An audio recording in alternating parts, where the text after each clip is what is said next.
नमस्कार, स्वागत है आप सभी का। मैं हूं आप सबका दोस्त और होस्ट जय। चलिए आज स्टार्ट करेंगे आप लोगों का लेक्चर नंबर 2 केमिकल काइनेटिक का। और पिछले लेक्चर में हमने इंट्रोडक्शन दिया था, जो भी चीज़ें हमने पढ़ाई थी आज उसको हम रिवाइज करते हुए आगे बढ़ेंगे और रेट लॉ को हम आगे बढ़ाएंगे।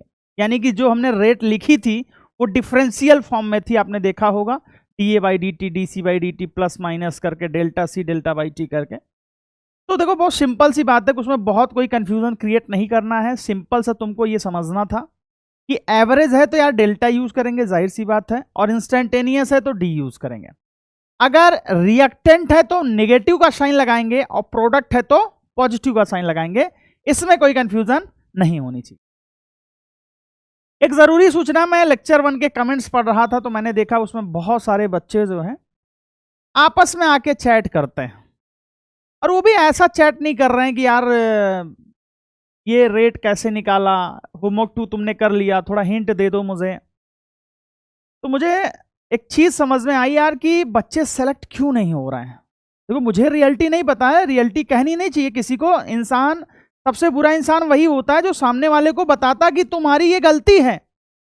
कभी भी किसी को गलती नहीं बतानी चाहिए और ना ही उसको बोलना चाहिए कि तुम सबसे गंदे इंसान हो, क्योंकि उसे बुरा लगता है। भाई सबको तारीफ सुननी होती है, लेकिन मैं एक अच्छा टीचर होने के नाते, आपका शुभ चिंतक होने के नाते, आपके फ्यूचर के बारे में अच्छा सोचने के नाते मैं बोल रहा हूं, प्लीज जो आप कर रहे हो उसे छोड़ो। क्योंकि आपने कहावत सुनी होगी ना, होनहार बिरमान के होत चिकने पात। बट अगर आप फ्यूचर में कुछ बड़ा बनना चाहते हो या बड़ा बनने वाले हो, तुम्हारे लक्षण अभी से दिखने स्टार्ट हो जाएंगे। अब देखो जैसे लक्षण है वैसे ही जाके आगे बढ़ोगे। तो यानी कि मेरे भाइयों, मैं तुम्हें बहुत ज्यादा वो सुधार नहीं सकता, लेकिन मैं रिक्वेस्ट कर रहा हूं प्लीज, जितना तुम चैट पे फोकस कर रहे हो, जितना तुम लड़कियों पे फोकस कर रहे हो, उतना अगर तुम पढ़ाई पे कर लोगे ना यार, लाइफ में बहुत आगे चले जाओगे। लोग तुम पे फोकस करेंगे। अच्छा लड़कों को तो छोड़ो, चलो लड़के तो कोई बात नहीं, मैन मिल भी मैन मैं समझ सकता हूं, लेकिन यार लड़कियां कम नहीं है। वो कहानी है हमारी छोरियां छोरों से कम है के? तो यानी कि वो भी चढ़ बढ़ के हिस्सा ले रही हैं और पूरा भरपूर चैटिंग, बस इसी बात से, कैसे हो, कहां से हो, क्या कर रहे हो, इंस्टाग्राम आईडी दो ना, टेलीग्राम आईडी दो ना, यहां बात करेंगे, फिर आओगे क्या, फिर कब बात करेंगे। अरे यार इससे अच्छा टिंडर और अजर डाउनलोड कर लो ना मेरे भाई। यार ये प्लेटफॉर्म जो है ये स्टडी का प्लेटफॉर्म मेरे प्यारे बच्चों, तुम शायद गलत जगह चूज कर लिए हो। इससे कम सब्सक्रिप्शन में तुम्हें और भी सोशल साइट्स मिल जाएंगे जहां तुम ये कर सकते हो। समझ रहे हो कि नहीं समझ रहे हो मैं क्या समझाना चाह रहा हूँ? ठीक है ना, कोई भी बुरा नहीं मानेगा। मैं अच्छा होने के नाते, मतलब मैं आपके बारे में अच्छा सोचता हूँ यार फ्यूचर में, इसलिए मैं समझा रहा हूँ। नहीं तो मुझे क्या पड़ी है, आप भी आनंद लो, हमें भी आनंद मिल रहा है, हमें भी तो एक्सपीरियंस मिल रहा है ना कि बच्चे कैसे बात करते हैं। चलिए कोई बात नहीं, मिट्टा मारते हैं सब कुछ, माफ कर देता हूं मैं आप लोगों को। आगे बढ़ते हैं। और पिछली वाली क्लास में जो भी चीज नहीं समझ में आई होगी, आज यहां पे समझ में आएगी। इसे चिल पो करने की जरूरत नहीं है, आराम से बैठिए और आनंद लीजिए। हाँ, पेन पेपर कुर्सी मेज हो तो उस पर बैठ जाइए। ये नहीं कि लेट में बनियान पहन के बस ऐसे देखे जा रहे हैं। भाई मूवी थोड़ी चल रहा है बे यार, मेरे पढ़ाई कर रहे हैं ना यार। सोचो ऑफलाइन में जाते थे तो कैसे पढ़ते थे, सीट होती थी, बैठते थे मस्त, क्वेश्चन आया तो खटखट खटखट सॉल्व करते थे, यस सर मी फर्स्ट। यहाँ तो फर्स्ट लास्ट कुछ हो ही नहीं रहा ना। तो बेटा पढ़ाई का आप मेंटेन, जो क्राइटेरिया ना उसको क्लियर, पहले आप क्लियर तो करो ना कि हाँ यार हमारे पास है वो स्टडी मटेरियल्स। और ये चैप्टर तो वैसे भी इतना अच्छा है यार कि आप सिर्फ देखते जाओगे ना तो भी समझ में आ जाएगा। और बेटा जजमेंट ना, बहुत जजमेंटल मत बना करो यार। चैप्टर खत्म हो तब बताया करो कि क्या समझ में आया क्या नहीं समझ में आया। चैप्टर स्टार्ट होगा अपने आप तुम्हें धुआंधार सब समझ में आने लगे। चलिए ना, ओके, चिल रहिए, परेशान मत होइए और आराम से पढ़ाई करते रहिए दोस्तों। बीच बीच में मैं मोटिवेट करता रहूंगा। अभी बात करेंगे, अभी थोड़ा सा lecture start. Rate in different form, rate law and order of reaction. ठीक है भैया, केमिकल काइनेटिक ये सिलेबस है, हर बार दिखाता रहूंगा। अभी लास्ट आएगा तो कंफर्म करा दूंगा क्या क्या पढ़ा हमने। अब शुरू करते हैं शुरू करते हैं, सॉरी, शुरू करते हैं। आइए, मैंने दो बातें बताई थी, दोनों बातें ध्यान से समझ लेना दोस्तों। क्या बताई थी कि अगर कोई रिएक्शन है ए प्लस बी, ध्यान से समझना, गिव्स सी प्लस डी। अगर मुझे इसका रेट ऑफ रिएक्शन लिखना है, रेट ऑफ रिएक्शन लिखना है, मान लो इंस्टेंटेनियस रेट ऑफ रिएक्शन लिखना है, तो बेटा स्टाइक्योमेट्रिक कोफिशिएंट से हम क्या करते हैं, डिवाइड करते हैं। अब यही याद रखना है आपको हमेशा। उन भाई ये ब्रैकेट में लगाने का मतलब बोर्ड मास पढ़ा होगा आपने, नहीं पढ़ा तो कोई बात नहीं, minus d A by d t, और ये बराबर हो जाएगा 1/b minus d B by d t के। ठीक है भैया, यानी कि इसे मैं लिख सकता हूं 1/b minus d B by d t. कई बार सोच रहे हैं लोग, कभी डब्बे में रखते हो, कभी डब्बे में नहीं रखते हो, तो रिप्रेजेंट करने का तरीका आप चाहे डब्बे में रखो चाहे मत रखो, कोई फर्क नहीं पड़ता। बराबर 1/c माइनस की जगह प्लस हो जाएगा क्योंकि ये प्रोडक्ट है, d C by d t. Reactant के सामने माइनस लगाना है क्योंकि रिएक्टेंट डिक्रीज होता है, तो उसको नलीफाइड करने के लिए हम लोग माइनस लगाते हैं ऑलरेडी, ताकि पॉजिटिव हो जाए। 1/d plus D D upon d T, product के सामने पॉजिटिव का साइन। कोई रीजन पूछे क्यों, तो सभी दोस्तों को बताना है क्योंकि मेरे प्यारे बच्चों वो इंक्रीज करेगा और ये डिक्रीज करेगा। तुमने कहा हाँ, ग्राफ के माध्यम से आपने समझाया था एक साथ। ये रिएक्टेंट है, डिक्रीज करेगा, और ये प्रोडक्ट है, इंक्रीज करेगा। ये प्रोडक्ट है, ये रिएक्टेंट है। तुमने कहा ये चीज हमें बहुत अच्छे से समझ में आ गई थी।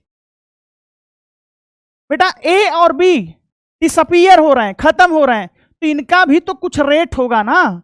तो अगर मैं बोलूं कि रेट ऑफ डिसअपीयरेंस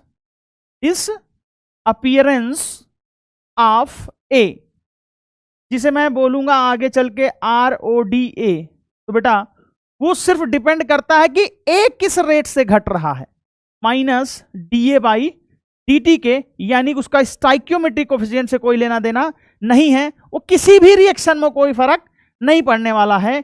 इसी प्रकार मैं बोलूं rate of disappearance of B, तो बेटा वो हो जाएगा माइनस DB अपॉन DT। अगर मैं बोलूं आपसे रेट ऑफ अपीयरेंस ऑफ सी, क्योंकि सी तो अपीयर होगा ना, तो बेटा हो जाएगा प्लस DC बाई DT। और अगर मैं बोलूं rate of appearance of T, rate of appearance of T बोल दूं, तो क्या हो जाएगा, प्लस DD अपॉन DT हो जाएगा। क्या इतनी मेरी बात समझ पाए कि नहीं समझ पाए? तूने कहा सर हाँ ये बात समझ में आ रही है कि हाँ भैया अगर रेट ऑफ रिएक्शन लिखना है तो ये सारे बराबर होते हैं, रिलेशन दिखाना हो तो जिनके बीच रिलेशन दिखाना उनको उठा लो, बाहर कर दो। तुमने कहा सर समझ में आ रही है, ये बात बहुत अच्छे से समझ में आ रही। चलिए शुरू कर। मैं लिखा N2 plus 3H2 gives 2NH3। ठीक है सर, अच्छी बात है। इसके बारे में दे रखा है कि if rate of disappearance of N2 and H2 is K1 and K2, rate of appearance of NH3 is K3, then find relation between को BW भी शॉर्टकट में लिख सकते हैं, between K1, K2 and K3। ये बहुत सारे एग्जामों में पूछा जा चुका है। कभी भी अगर आपको rate of appearance, rate of disappearance में रिलेशन निकालना है, मंत्र दे रहा हूं, सबसे पहले रेट ऑफ रिएक्शन लिखना मेरे भाई। क्या लिखना? रेट ऑफ रिएक्शन लिखना। अगर मुझे रेट ऑफ रिएक्शन लिखना है, हमेशा इंस्टेंटेनियस में लिख के सॉल्व करो, कोई प्रॉब्लम नहीं है। तो बेटा मैं सबसे पहले लिखूंगा minus d N2 divided by DT बराबर, रेट पहले लिख लेना है, हो जाएगा 1/3 minus d H2 divided by DT equal to 1/2 d NH3 divided by dt, यानी कि ये इक्वेशन रेट ऑफ रिएक्शन को शो कर रहा है।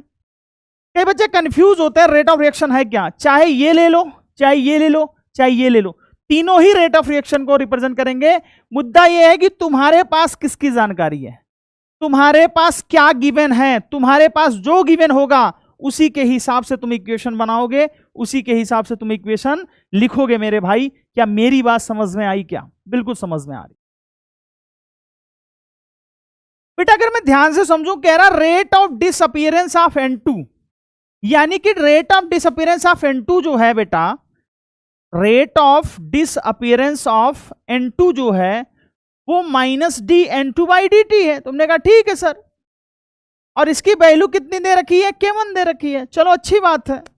Rate of disappearance of H2 वो है minus d H2 by d T. तुमने कहा ठीक है सर, और इसकी वैल्यू दे रखी है K2। तुम्हें समझा रहा हूं, बाकी एक लाइन में आएगा। और जो rate of appearance of NH3 होगा वो एक्चुअली में होगा plus D NH3 divided by dt, और उसे क्या बोलेंगे? K3। क्वेश्चन में गिवन है बेटा। अगर तुम्हें minus d N2 by d t बराबर K1 गिवन है, ये पता नहीं चला, ये इस इक्वेशन से हमने निकाला। तो बेटा अगर आपको रिलेशन निकालना है तो रेट ऑफ रिएक्शन वाली लाइन में जाना पड़ेगा। और ध्यान से देखो, क्या इस इक्वेशन को मैं ऐसे लिख दूं? K1 बराबर, अरे minus d N2 by d t क्या है? K1 है। Minus d H2 by d t क्या है? क्या है मेरे भाई? K2 है। और इसकी वैल्यू आप ध्यान से देखो, 1/2 इंटू K3 है। तुमने कहा ठीक है, आ गया इक्वेशन, ध्यान से समझना। अब बेटा नीचे एलसीएम ले लो, 3 और 2 में तो एलसीएम 6 आएगा, 6 से मल्टीप्लाई कर दो, 6 K1, तभी तो नीचे वाला कटेगा। 6 K2 by 3 equal to 6 K3 by 2, उड़ा दो तो आ जाएगा 6 K1 बराबर 2 K2 बराबर 3 K3। क्या मेरी इतनी बात समझ में आई क्या मेरे दोस्तों? क्या मेरी इतनी सी बात समझ में आई क्या? क्या इस क्वेश्चन में कोई कंफ्यूजन है क्या मेरे प्यारे बच्चों? बताओ मेरे प्यारे बच्चों, बताओ क्या इस क्वेश्चन में कंफ्यूजन है क्या कोई? नहीं सर, समझ में आ गया है, बहुत अच्छे से समझ में आया सर। ठीक है भैया, ठीक है भैया। चलिए फिर एक सवाल आप करके दिखाइए प्यारे बच्चों। चलिए पॉज कीजिए, सॉल्व कीजिए। ये बच्चे बार बार बोल रहे हैं सर होमवर्क का आंसर बताया करो। यार बाबू, इतने छोटे छोटे क्वेश्चंस होमवर्क देता हूं तो होमवर्क भी डिस्कस करने लगा लेक्चर में। 2 घंटे का लेक्चर, एक तो रिवाइज भी करवाता हूं, तो बेटा नंबर ऑफ लेक्चर्स बढ़ेंगे। आप क्यों नहीं समझ रहे हो? पहले के बैचेज में जिन्होंने भी पढ़ाया है ना, वहां पे नंबर ऑफ लेक्चर्स जाके देखना बहुत ज्यादा है। हमारे पास नंबर ऑफ लेक्चर्स कम है। फिजिक्स, केमिस्ट्री, बायोलॉजी में तीनों की बात कर रहा हूं। यार पढ़ाने को क्या है, मैं इस चैप्टर को पूरे साल भर पढ़ा सकता हूं यार। एक फॉर्मूले पे पूरे दिन भर सवाल करवा सकता हूं। चलो पॉज करो, ठीक है। तुमने कहा इसमें कुछ बोला नहीं, हमने कहा कोई बात नहीं, गिवन है minus D N2O5 upon d T, यानी कि rate of disappearance of N2O5 कितना गिवन है? K1 N2O5। ठीक, TNO2 बाई डी टी, यानी rate of appearance of NO2। अगर बोलता तो ये बोलता, नहीं बोला तो अच्छी बात है, K2 N2O5 गिवन है। और गिवन है DO2 बाई डी टी, यानी कि rate of appearance of O2 given है कितना? K3 N2O5। तो सबसे पहले आप रेट ऑफ रिएक्शन का टर्म लिख लो, ठीक है। इस इक्वेशन देखो 1 है तो हो जाएगा minus D N2O5 upon d t बराबर, बेटा ये प्रोडक्ट में है तो प्लस आएगा तो 1/2 d NO2 upon d t equal to, बेटा देखो हाफ है, अगर हाफ का भाग करोगे ऐसे, हाफ का अगर भाग करोगे तो क्या हो जाएगा? 2 हो जाएगा, यानी कि यहां पे क्या हो जाएगा? 2 TO2 अपॉन dt। बेटा अगर मैं माइनस डी N2O5 की वैल्यू यहां पे पुट कर देता हूं, मैच कराना सब लोग किसका किसका सही था, के N2O5, ठीक है सर, अच्छी बात है, बराबर 1/2 K2 NO2/dt की वैल्यू दे रखी है K2 N2O5, तो K2 N2O5 कर दिया इक्वल टू 2 इंटू इसकी वैल्यू दे रखी है K3 ब्रैकेट में N2O5, ठीक है सर। बेटा N2O5 सब में कॉमन है, उड़ा दो, N2O5 सब में कॉमन है, उड़ा दो, तो क्या हो जाएगा K1 बराबर हाफ K2 बराबर 2K3। अब बेटा नीचे 2 है तो 2 को हटाना है तो 2 से मल्टीप्लाई करते हैं सारे इक्वेशन में, 2 से मल्टीप्लाई करोगे तो क्या आ जाएगा 2K1 बराबर K2, 2 से 2 कट जाएगा, बराबर 2 से मल्टीप्लाई हो जाएगा तो 4K3। क्या मेरी बात समझ में आई? क्या मेरी बात समझ में आई? दोस्तों बताओ किस किस का मैच किया है, भैया बाबू बताओ किस किस का मैच किया है। बेटा सीरियस ले लो इस लेक्चर को, बहुत ही शानदार चैप्टर है, 12 नंबर देके जाएगा। तो 2K1 बराबर K2 4K3। क्या इतनी बात समझ में आई? क्या मेरी इतनी बात समझ में आई? क्या मेरे प्यारे बच्चों, क्या मेरी इतनी बात समझ में आई? क्या मेरी इतनी बात समझ में आई? क्या बिल्कुल सर समझ में आ गई है। चलो फिर आगे बढ़ते हैं दोस्तों, अब ध्यान से समझना। एक टाइप का सवाल और बहुत पूछा जाता है, जैसे मैंने लिख दिया A gives half B, choose correct relation, ठीक है। ऑप्शन दे रहा हूं, आप पॉज करके कर लेना। माइनस DA/dt बराबर हाफ dB/dt, P DA/dt बराबर -2 dB/dt, सी ऑप्शन दे रहा हूं। DA/dt बराबर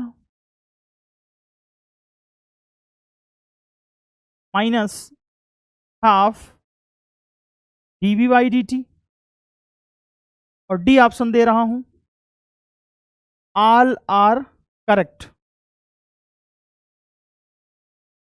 पॉज कीजिए, सॉल्व कीजिए। इसमें आपको एक नई जानकारी सीखने को मिलेगी कि अगर रिलेशन पूछेगा तो कैसे सॉल्व करना है। भैया मेरा, बाबू मेरा, जो कर रहा है छोड़ दे बाबू, समझ रहा है।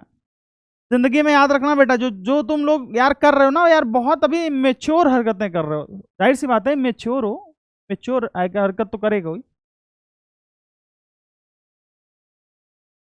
क्या समझा, बस इतना जान लो मोटा मोटा यार ना, अभी जो तुम काट रहे हो ना, चाहे समय हो, चाहे कुछ और है, चाहे किसी और का, तुम्हारा भी कटेगा यार। जीवन में कुछ भी करना, बस काटना मत यार, चाहे वो समय हो, चाहे वो जिंदगी हो, चाहे वो किसी का साथ हो, चाहे वो किसी का कुछ भी हो, काटना मत यार, बहुत प्रॉब्लम होगी। अभी समय काटोगे, बाद में परेशान रहोगे। चलो रिलेशन लिखना है, आइए शुरू करते हैं। बहुत कम लोगों को मेरी बातें समझ में आती हैं। रेट ऑफ रिएक्शन आप लिखोगे सर -DA/dt बराबर हाफ से भाग करूंगा सर तो 2 dB/dt हो जाएगा। मैंने कहा ठीक है, ये रेट ऑफ रिएक्शन है। अगर आपसे रिलेशन पूछेगा तो बेटा जरूरी नहीं है कि आपको ऐसा गिवन होगा, ऐसा कहीं नहीं गिवन है। अब इसका मतलब तो नहीं है ना कि ऑप्शन गलत है, इसका ये मतलब थोड़ी ना है। तो तुमने कहा सर पॉसिबिलिटी क्या क्या है, एक तो ऐसे रिलेशन हो सकता है, दूसरा रिलेशन हो सकता है DA/dt बराबर -2 dB/dt, तीसरा हो सकता है 1/2 DA/dt बराबर -dB/dt, और चौथा हो सकता है -हाफ DA/dt बराबर बराबर बराबर बराबर डीबी बाई डी टी। इसको जिसने समझ लिया ना वो खेलेगा। अगर आप मेरे से पूछें क्या ये रेट ऑफ रिएक्शन है, तो ये रेट ऑफ रिएक्शन नहीं है। रेट ऑफ रिएक्शन सिर्फ और सिर्फ कौन है, ये वाले रेट ऑफ रिएक्शन है। लेकिन जब ये दोनों आपस में बराबर हैं तो बेटा माइनस से गुणा करके इसको भूल जाओ। अब माइनस से गुणा करके इसको प्लस बना लिया, इस प्लस को माइनस बना दिया, तो ये भी तो रिलेशन सही हो गया। तूने कहा अच्छा बूझ गए सर, ये जो आप बुझनी बुझा रहे हो बूझ रहे हैं धीरे धीरे। अब बेटा उसी को ऐसे रहने दिया, 2 को इधर लाया तो 1/2 हो गया, ये भी सही है। अब फिर से इसमें माइनस से गुणा कर दिया, इस वाली इक्वेशन में फिर से माइनस से गुणा कर दिया, तो ये वाला ऑप्शन बन गया। यानी कि ये भी सही है, ये भी सही है, ये भी सही है। रिलेशन है ये रिलेशन है, रेट ऑफ रिएक्शन नहीं है। पूछा क्या है, choose correct relation.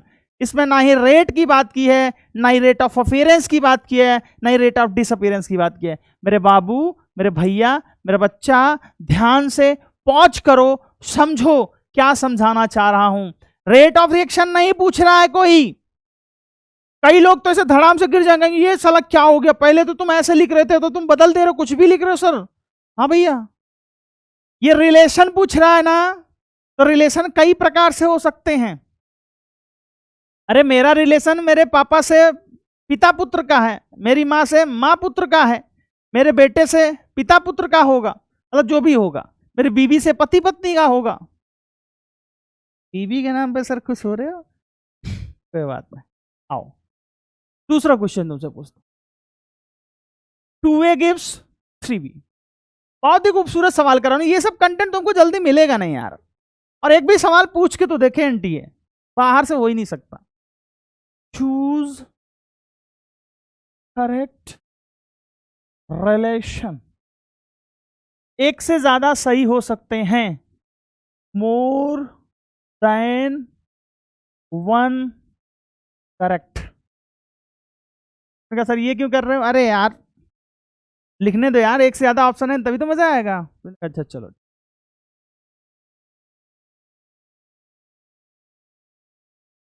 -1/2 DA by DT बराबर 1/3 DB by P। -3 DA by DT बराबर 2 DB by T option. 1/2 DA by DT बराबर -1/3 DB by DT। T option, D option. 3DA upon DT बराबर -2 DB upon DT option. 3/2 DA by DT बराबर DB by DT minus DA by DT बराबर 2 DB by 3 DT।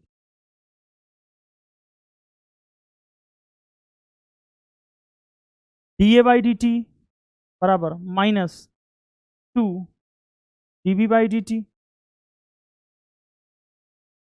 H। DA by 3/2 DA by DT बराबर -DB by DT।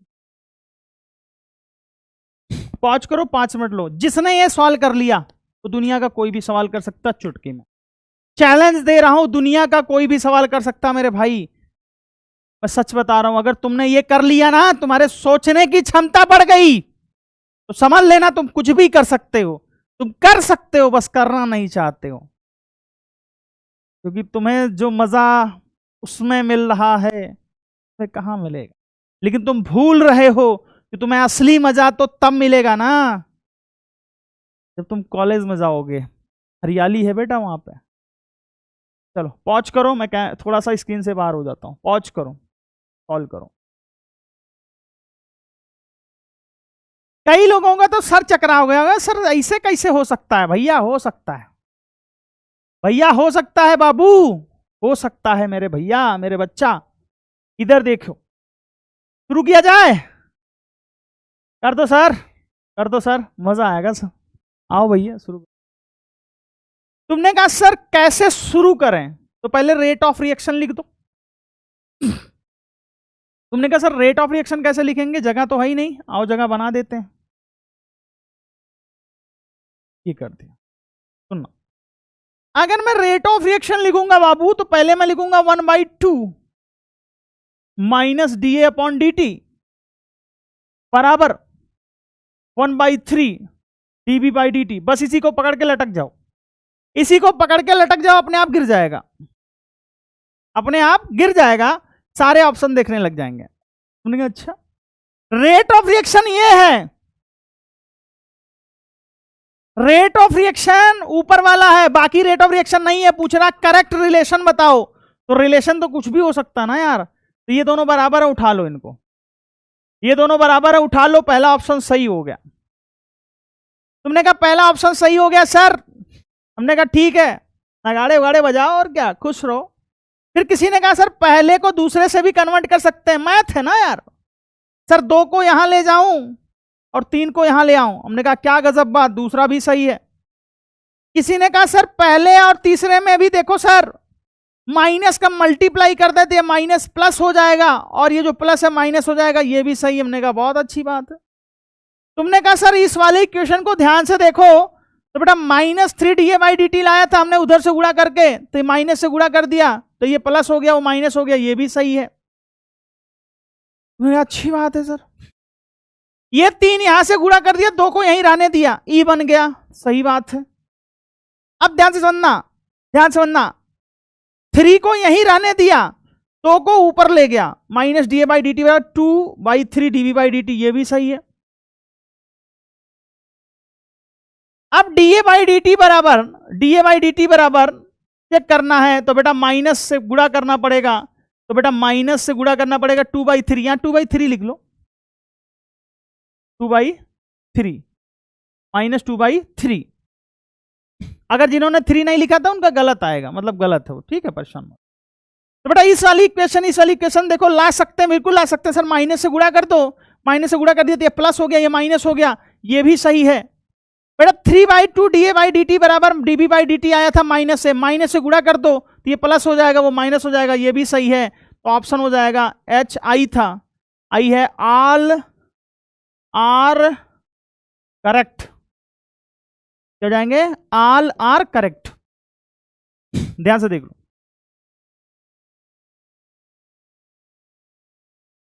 सच बता रहा हूं, जिसने आज तक ऐसा सवाल नहीं किया होगा ना, उसका दिमाग चकरा जाएगा भैया। अरे समझ गए कि नहीं समझ गए? ये वो सवाल है जो खानदानी बॉन्ड लोग करते हैं, और जिसने कर लिया ना, समझ लो सिलेक्शन के बहुत पास है। मैं मान के चल रहा हूं कि बहुत सारे बच्चे, जितने भी बच्चे ये क्लास देख रहे हैं, 25, 30, 50, 1 लाख जो भी देख रहे हैं, उसमें से मैं 50% बच्चों को सीरियस मान के चल रहा हूं, और उनका सिलेक्शन होने वाला है, और वो सेलेक्ट होंगे क्योंकि वो कंटेंट देख रहे हैं। चलो भैया ठीक है सर, एक छोटा सा सवाल कराओ, तुमने कर लो। हाफ, थोड़ा सा बड़ा हो गया, half A gives B, half A gives B, choose correct relation, choose correct relation. ध्यान समझना, ओ भैया भैया इधर बदमाशी नहीं, मेरे को पता है तुम चैटिंग कर रहे हो, बंद करो बेटा, बंद करो चैटिंग बेटा प्लीज। हो जाएगा -dA/dt बराबर 2 dB/dt, ठीक है।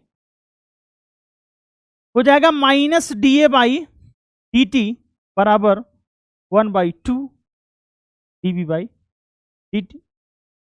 हो जाएगा dA/half dA/dt बराबर dB/dt। dt हो जाएगा minus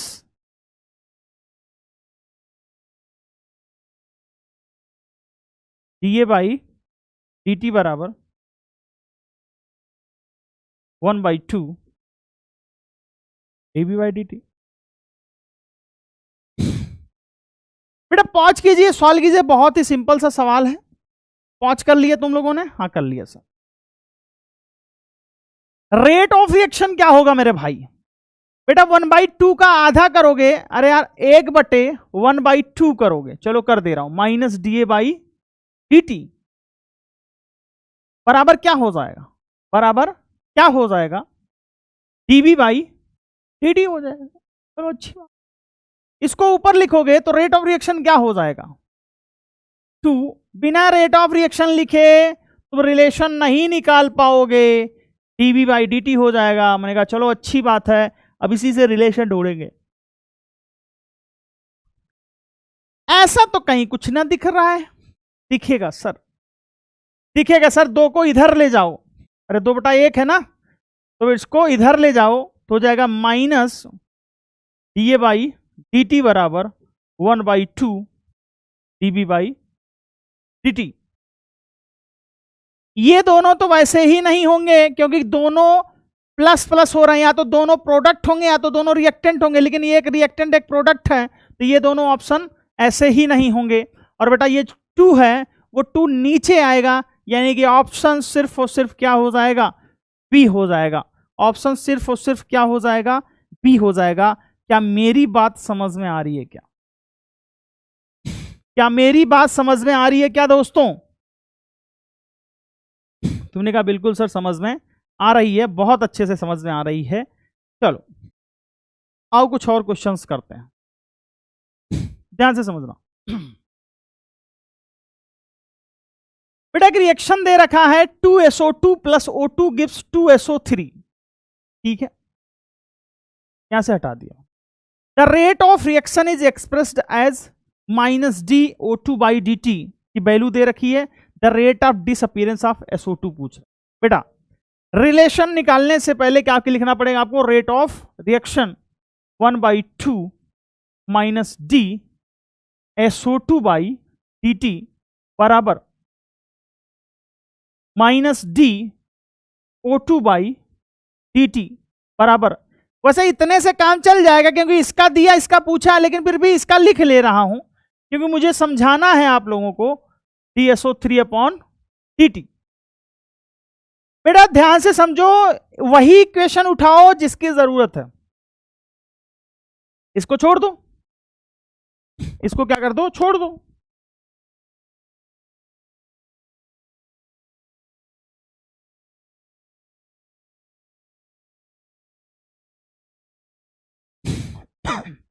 hello hello hello hello hello.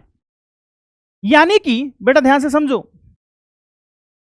मुझे निकालना rate of disappearance of SO2। तो बेटा मैं अगर इसको लिखना चाहूं तो half rate of disappearance of SO2 लिख सकता हूं, बराबर minus DO2 by d T कितना है? 2.5 इंटू 10⁻⁻⁴। तो rate of disappearance of SO2 कितना हो जाएगा? 2 से मल्टीप्लाई कर दो तो 2 इंटू 2.5 इंटू 10⁻⁴, यानी कि 5 इंटू 10⁻⁻⁴। ध्यान से देखो, यानी कि ऑप्शन कौन सा हो जाएगा? फर्स्ट। क्या आप लोगों का मैच किया था? क्या आप लोगों का मैच किया था? क्या प्लस माइनस में कंफ्यूज मत होना। कुछ लोग सोच रहे होंगे सर कि माइनस कहां गया? अरे भैया माइनस के साथ ही तो रेट ऑफ डिसअपीयरेंस होता है।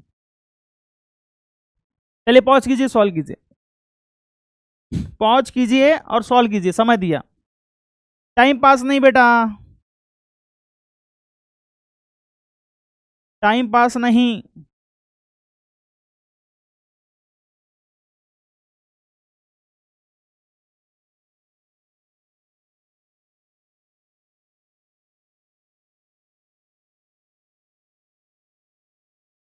चलिए भैया सॉल्व कीजिए।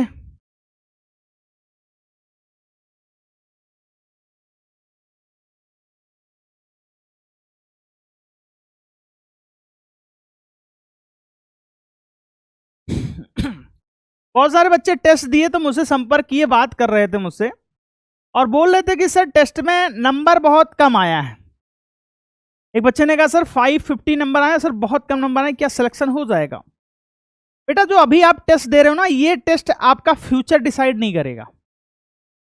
यानी कि 5 मई को नीट में जो तुम्हारे नंबर आने वाले हैं, अभी का टेस्ट डिसाइड नहीं करेगा।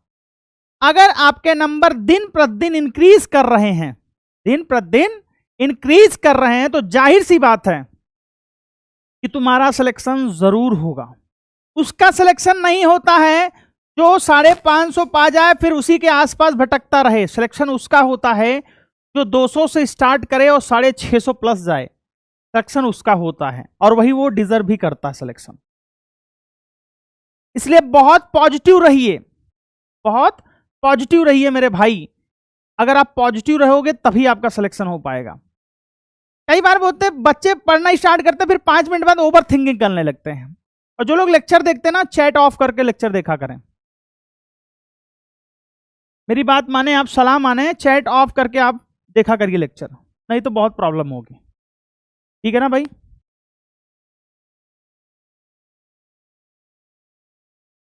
चलिए शुरू करते हैं। बेटा अगर मैं इसको देखूं तो सबसे पहले मैं बिना कुछ सोचे समझे क्या लिख दे रहा हूं, रेट ऑफ रिएक्शन लिख दे रहा हूं, -dN2/dt बराबर 1/3। अब ब्रैकेट का मतलब तुम्हें समझ में आ रहा होगा कि ब्रैकेट के अंदर जो है वो rate of disappearance, rate of appearance लिखा जा रहा है। मैंने कहा हाँ सर, अब धीरे धीरे समझ में आ रहा है, क्योंकि हमारी भी बुद्धि धीरे धीरे आपके साथ तेज हो रही है आपसे पढ़ने की वजह से। मैं देखो बतियाता कम पढ़ाता ज्यादा हूं, इसलिए लोंडो को लगता है कि ये बहुत तेज पढ़ा रहा, लेकिन ऐसा नहीं है बेटा। जब नीट का पेपर देने जाओगे ना तो मुझे याद करोगे, और पेपर देने के बाद मुझे ही फोन करो। कह रहा कि the rate of appearance of NH3 was measured as 2.5 × 10⁻⁴ mole litre inverse the rate of disappearance of H2। सुनो, जिसके बारे में दे रखा है, जिसके बारे में पूछ रहा है, उस इक्वेशन को बराबर कर लो। तो यानी कि 1/3 - d H2/dt, डब्बा लगा दो नहीं तो परेशान हो जाएंगे कुछ। 1/2 d NH3/dt। पिछले वाले लेक्चर से मैंने आपको बताया था, अभी बता रहा हूं, ये rate of disappearance of H2 है। मैं लिख सकता हूं rate of disappearance of H2/3। याद करो, ये है rate of appearance of NH3, rate of appearance of NH3/2, और rate of appearance of NH3 measured किया है उसने, ये पूछा है, यानी कि rate of disappearance of H2 क्या हो जाएगा, 3/2 into rate of appearance of NH3 कितना दे रखा है, 2.5 × 10⁻⁴। बेटा मैं इसकी बात करूं तो rate of disappearance of H2 3 से मल्टीप्लाई करोगे तो 7.5 आएगा, 25 × 75 होता है, डिवाइडेड बाई 2 × 10⁻⁴, और इसका आधा करोगे तो 3.75 × 10⁻⁴। जो यूनिट वहां है वही यहां भी होगी, मोल लीटर इनवर्स सेकंड इनवर्स। ये आंसर होगा, ऑप्शन गोज टू सी। बताइए कितने लोगों से हुआ ये सवाल, प्लीज कमेंट करके बताइए मेरे प्यारे बच्चों।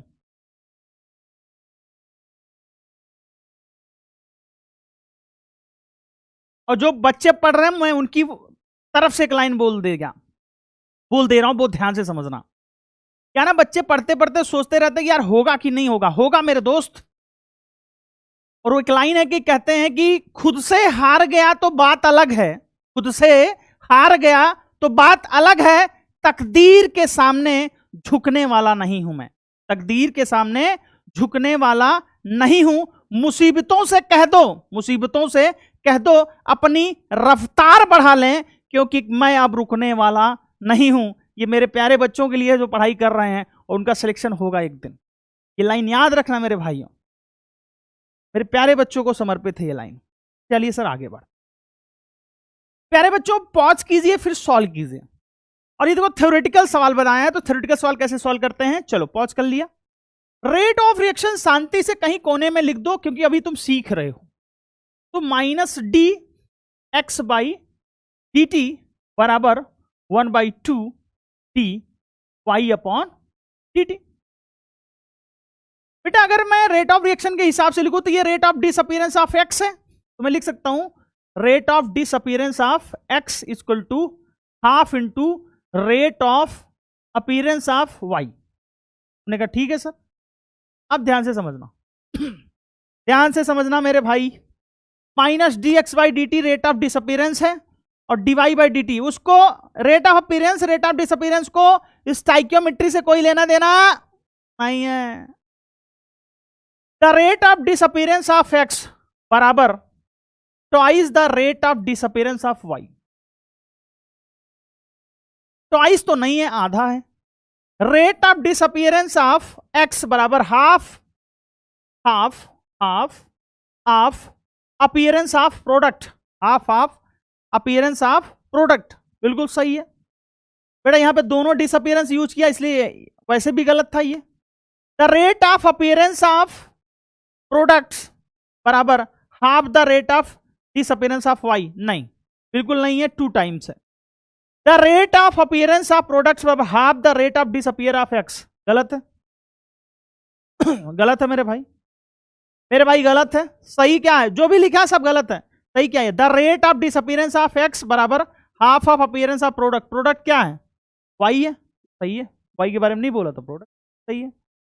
ओके, ऐसा डिवीजन सवाल तुमको मिलेगा।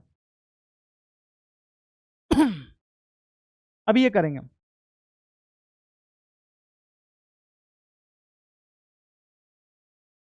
अभी वो करेंगे, परेशान मत, पहले इसको करो। चलिए सॉल्व कीजिए, सॉल्व कीजिए तभी तो खेलोगे ना मेरे भाई।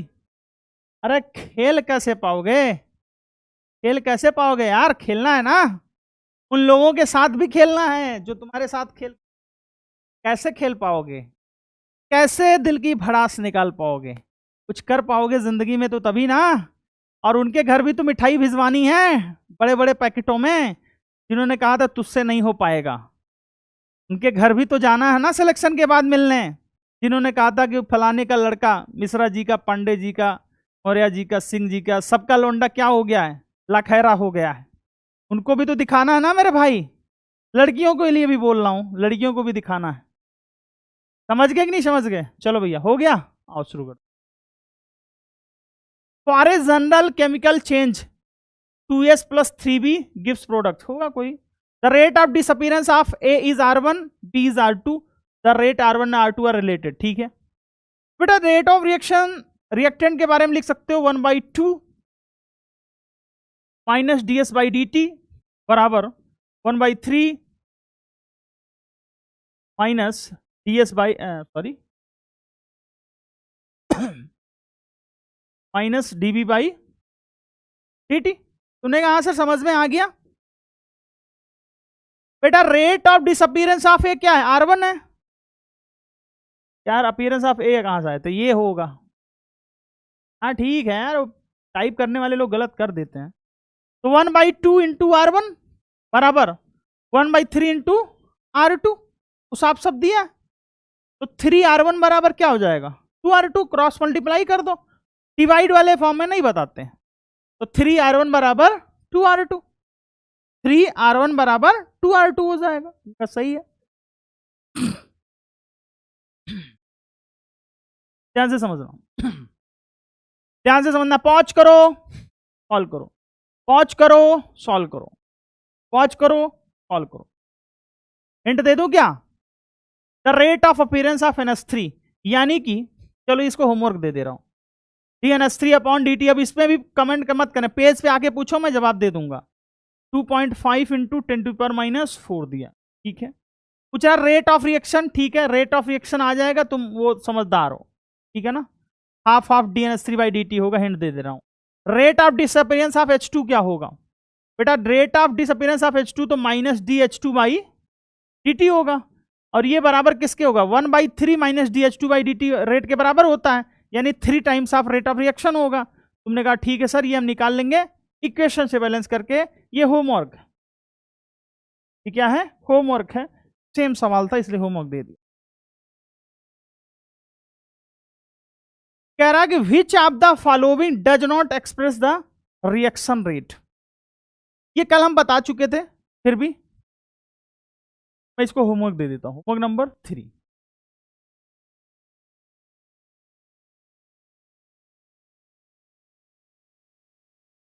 ठीक है, कह रहा है, पॉज कीजिए, सॉल्व कीजिए।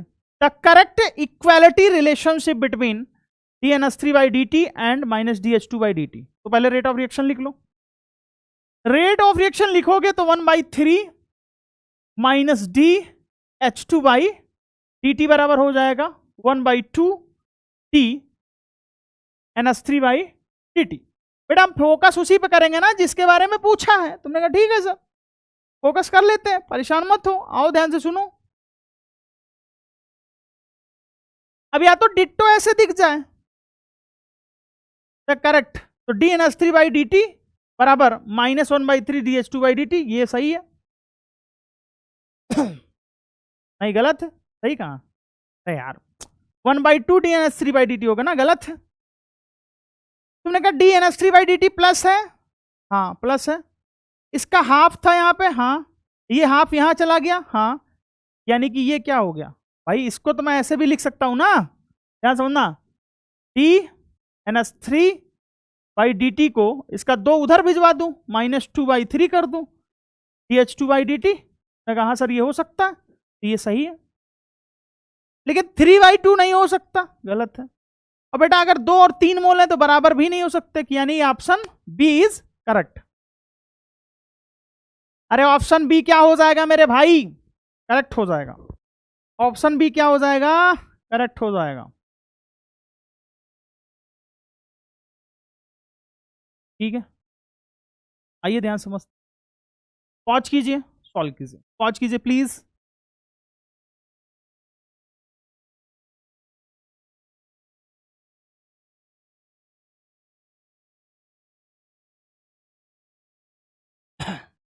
हो गया, ओके। पहले रेट ऑफ रिएक्शन लिख लो, -dN2/dt बराबर 1/3 -dH2/dt बराबर 1/2 dNH3/dt। अब इसकी वैल्यू गिवन है, बेटा ध्यान समझना, इसकी वैल्यू गिवन है, उसकी वैल्यू पूछ रहा है, तो बेटा ये वाली इक्वेशन बराबर करते हैं, यानी कि 1/3 माइनस dH2/dt बराबर हो जाएगा 1/2 इंटू, इसकी वैल्यू गिवन है 2 इंटू 10⁻⁻⁴, तो माइनस dH2/dt बराबर क्या हो जाएगा 3/2, 3/2 इंटू 2 इंटू 10⁻⁻⁴, यानी कि 2 से 2 उड़ा दो, कितना जाएगा 3 इंटू 10⁻⁴। ध्यान से देख लो, 3 इंटू 10⁻⁴ हो जाएगा। ठीक है सर, अच्छी बात है सर, समझ में आ गया, यानी कि बी ऑप्शन होगा। ठीक है भैया, ये भी PYQ का सवाल है, पॉज कीजिए। ईयर वो डालते नहीं, मैं ईयर भेजता हूं, लेकिन फिर भी वो टाइपिस्ट भाई सब नहीं डालते हैं, बहुत बार बोला हूं। चलो, the rate of appearance of bromine is related to the rate of disappearance of bromide ions as follow. तो बेटा सबसे पहले आपको इक्वेशन लिखनी पड़ेगी, और सारी मत लिखो, सारी मत लिखो, बस लिख लो 1/5 minus D Br minus dt बराबर 1/3 d Br2/dt। जो मैंने ए और बी वाला क्वेश्चन नहीं कराया था, उसी के हिसाब से आप घुमाते जाओ, सेट करते जाओ। तो ध्यान से समझना, जहां पे साइन सेम है, जैसे यहां पे प्लस, यहां पे भी प्लस, तो ये नहीं होगा, plus minus plus minus plus plus, यहां भी होगा। अब प्लस माइनस होगा क्योंकि एक तरफ प्लस है दूसरी तरफ माइनस है, तो dBr2/dt, dBr2/dt को मैं ऐसे लिख सकता हूं, 3 को यहां भेज के, तो 3/5 माइनस dBr माइनस dt, ये हो जाएगा, ये गलत हो गया। dBr माइनस dt/5 माइनस के साथ बराबर था 1/3, तो 3 उठा के यहां कर दिया, तो बी ऑप्शन आ गया। क्या हो गया, बी ऑप्शन आ गया। अरे भैया समझ में आया क्या? समझ में आया क्या मेरे भाई? ठीक है सर, ये एम्स 2017 का सवाल है, सॉल्व कीजिए। एम्स 2017 का सवाल है। अगला सवाल एम्स 2018 का है, सॉल्व कर लिया? तुमने कहा सर क्या बात कर रहे हो सर, रेट ऑफ कंजप्शन दे रखा है, कंजम्पशन बोलूं या डिसअपीयरेंस बोलूं, बात एक ही है। यानी कि minus D BrO3 minus upon dt कितना दे रखा है, x। तो पूछ रहा है calculate the rate of formation of Br2। तो बेटा रेट ऑफ इक्वेशन बराबर कर लो, रेट ऑफ रिएक्शन सबका मत लिखो, जिसकी जरूरत हो तो लिख दो 1/1 minus D BrO3 minus upon dt बराबर 1/3। Br2 के सामने क्या 3 है, डी Br2/dt। इसको बराबर कर लो तो बेटा ध्यान समझो, x बराबर क्या हो जाएगा, अरे भाई इसके बराबर क्या हो जाएगा, 1/3 डी Br2 अपॉन dt। अपने को ये चाहिए, ये x दे रखा है, तो x बराबर क्या हो जाएगा, 1/3 डी Br2/dt चाहिए, यानी कि ये हो जाएगा 3x बराबर डी Br2 अपॉन dt। और यही क्या है, यही है rate of formation of Br2, rate of formation of Br2, यानी कि इसका ऑप्शन डी हो जाएगा। अरे भैया बाबू सुनो सुनो, परेशान मत हो, नोट करते रहो क्वेश्चंस को, पॉज करके सॉल्व करो, नोट्स करो, ठीक है ना, नोट्स को नोट्स करो। ठीक है, तो देखो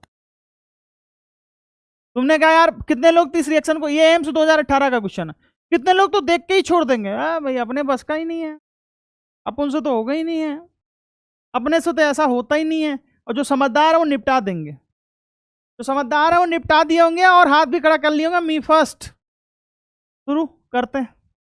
बड़ा लंबा चौड़ा रिएक्शन दिया, मेरे को समझ में नहीं आ रहा, कह रहा है कि रेट ऑफ डिसअपीयरेंस ऑफ ये एक्स है, ओके। तो रेट ऑफ रिएक्शन में इन्हीं दोनों के टर्म में लिख दूं, 1/1 minus T Cr2O7 minus 2 upon dt बराबर हो जाएगा, Fe कितना है 1/6 T Fe plus 3 upon dt।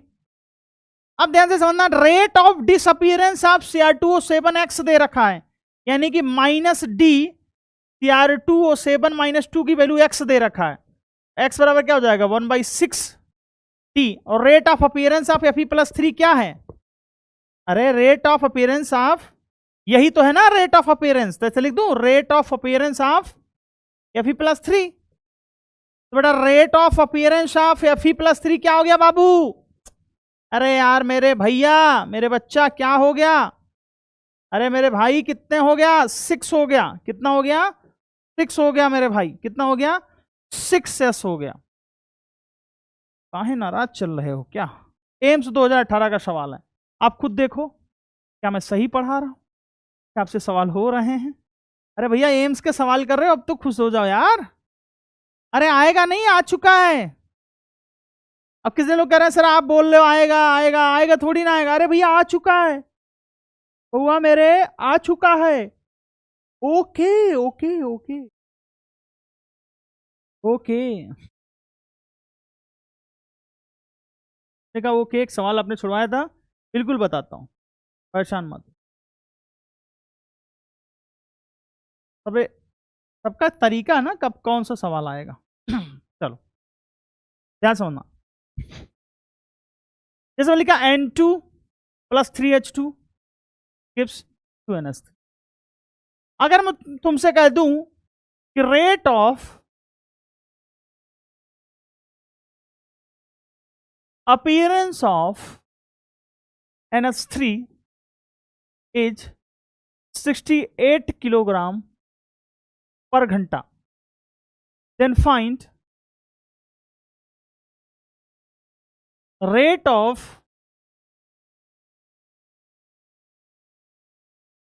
disappearance of N2 in kilogram पर घंटा। सुनो, तुम ट्राई मत करो, गलत कर दोगे बेटा। कभी भी ग्राम राम किलोग्राम राम का कैलकुलेशन नहीं होता है। तो कैलकुलेशन किसका किसका होगा सर? मोल पर घंटा, मोल पर टाइम दिया हो तो चलेगा, मोलारिटी पर टाइम दिया हो तो सीधे रिलेशन निकालो, चलेगा। लेकिन अगर ग्राम पर लीटर टाइम इनवर्स हो तो नहीं चलेगा, और ग्राम पर टाइम हो तो भी नहीं चलेगा, क्योंकि वॉल्यूम तो चेंज होगा ही नहीं यार ना, वो तो एक कंटेनर है। तो ग्राम जहां भी आएगा पहले उसको किस में चेंज करना पड़ेगा? मोल में। इस सवाल को करने का तरीका क्या है? मोल में चेंज करना पड़ेगा। ठीक है, ध्यान से समझना। डी NH3 अपॉन dt बराबर कितना दे रखा? 68 किलोग्राम पर घंटा।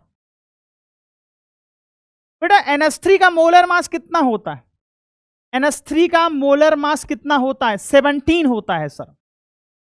अगर मैं 17 से भाग कर दूं, तुमने कहा सर ग्राम में होना चाहिए, हमने कहा ठीक है, 68,000 ग्राम पर घंटा।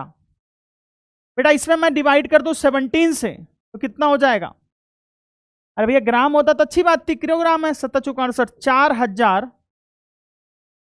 मोल पर घंटा। ठीक है सर, अब कैलकुलेशन करते हैं। -d(n2/dt) बराबर हो जाएगा।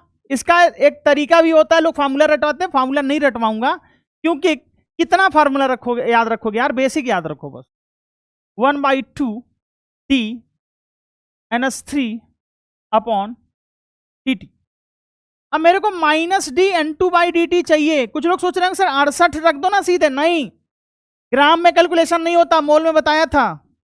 1/2 इंटू 4000 मोल पर घंटा, यूनिट क्या आ गई? मोल पर घंटा, या आर्स आ गया। ठीक है सर, तो -d(n2 अपॉन dt) बराबर हो जाएगा 1/2 से भाग कर दो तो कितना आ जाएगा? 2000 मोल पर घंटा। अब मुझे किलोग्राम पर आवर्स में चाहिए बेटा, तो N2 का मोलर मास होता 28, तो मोल दिया है तो इसमें गुणा किसका करते हैं? मोलर मास का। ग्राम पर घंटा हो जाएगा, यानी कि 56,000 ग्राम पर घंटा हो जाएगा। 1000 से भाग कर दोगे तो 56 किलोग्राम पर घंटा हो जाएगा। एक अच्छी बात है, अच्छी बात है बेटा, बहुत खूबसूरत सवाल है, समझ में आ गया सर। अगला सवाल दोस्तों, आओ चलो देखते हैं। 2SO2 + O2 gives 2SO3। ठीक है सर, ये तुम्हें करना है। If rate of appearance of SO3 is 80 ग्राम, अब की बार किलोग्राम नहीं दे रहा हूं, 80 ग्राम पर घंटा नहीं, मिनट दे दूं, सेकंड दे दो, पर सेकंड, देन फाइंड। अच्छा रेट चाहिए तब तो कोई टेंशन नहीं है, तब तो बेटा सीधे आ जाएगा, तब कहां बदलोगे। लेकिन rate of appearance, rate of disappearance चाहिए तो बेटा टेंशन है। Rate of disappearance of SO2 इन ग्राम पर सेकंड। बेटा सबसे पहले तुम क्या करोगे, शांति से T SO3 अपॉन dt को चेंज करोगे। बेटा 80 ग्राम पर सेकंड है, SO3 का मोलर मास हमने निकाला है, नहीं निकाला तो निकाल लो, 32 और 16 3 48, कितना हो गया? 80।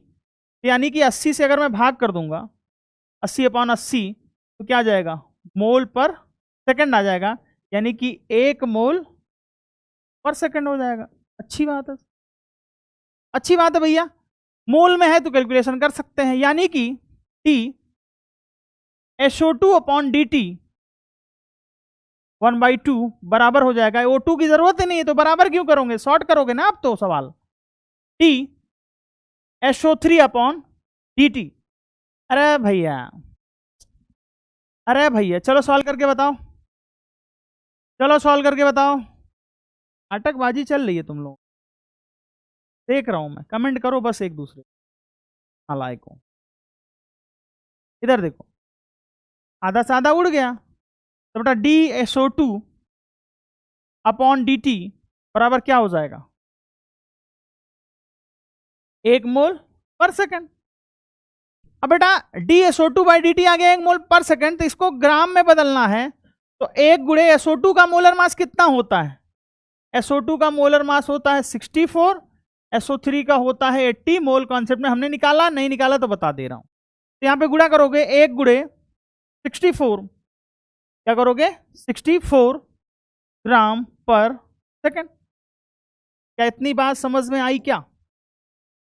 यानी कि आंसर हो जाएगा 64 ग्राम पर सेकंड।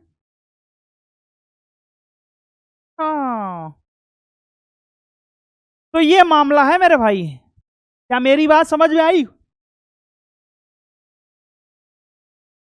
क्या मेरी बात समझ में आई क्या? बिल्कुल समझ में आ गई सर। तुमने कहा इसकी थ्योरी, हमने कहा नहीं।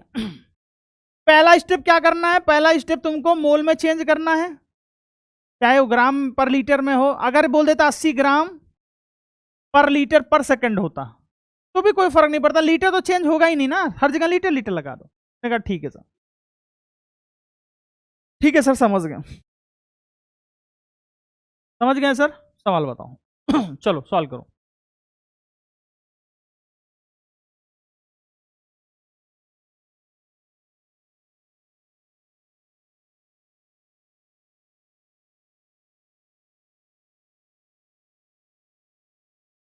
हो गया, ठीक है।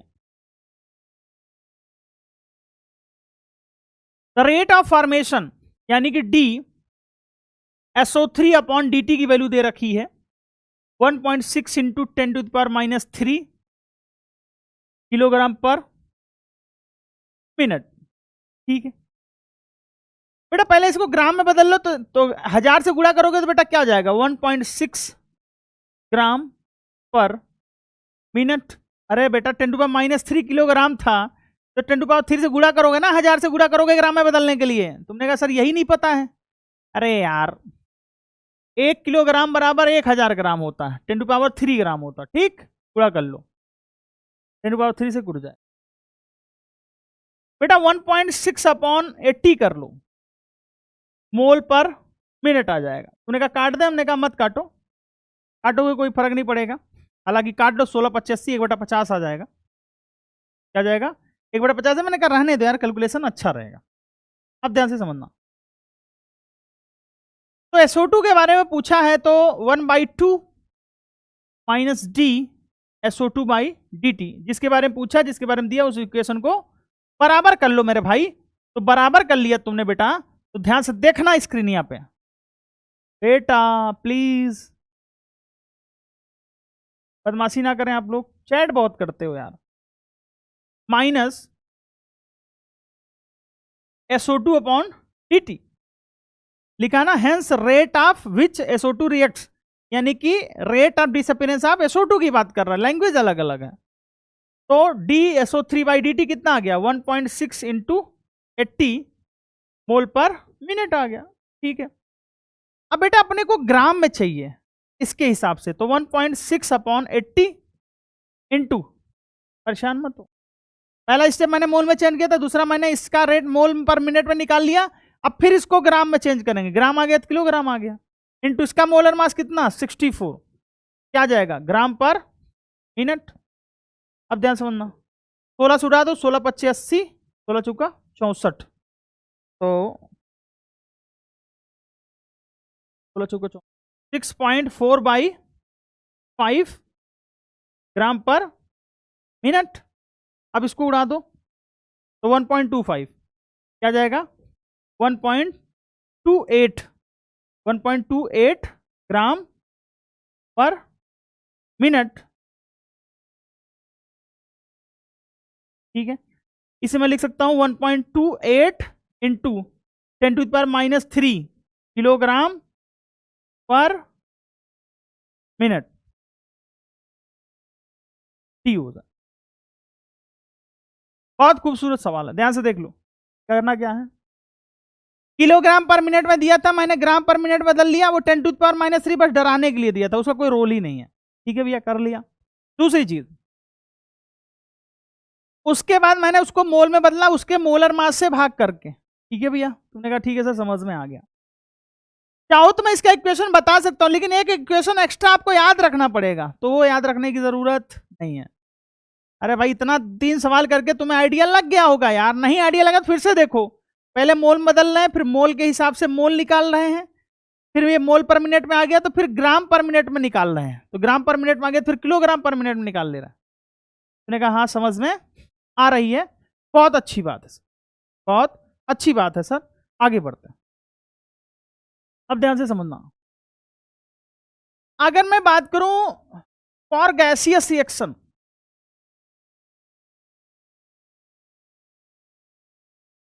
फॉर गैसियस रिएक्शन, जैसे मैं बोल दूं कि ए गैस है गिव्स बी गैस, तो कहानी आगे बढ़ रही है।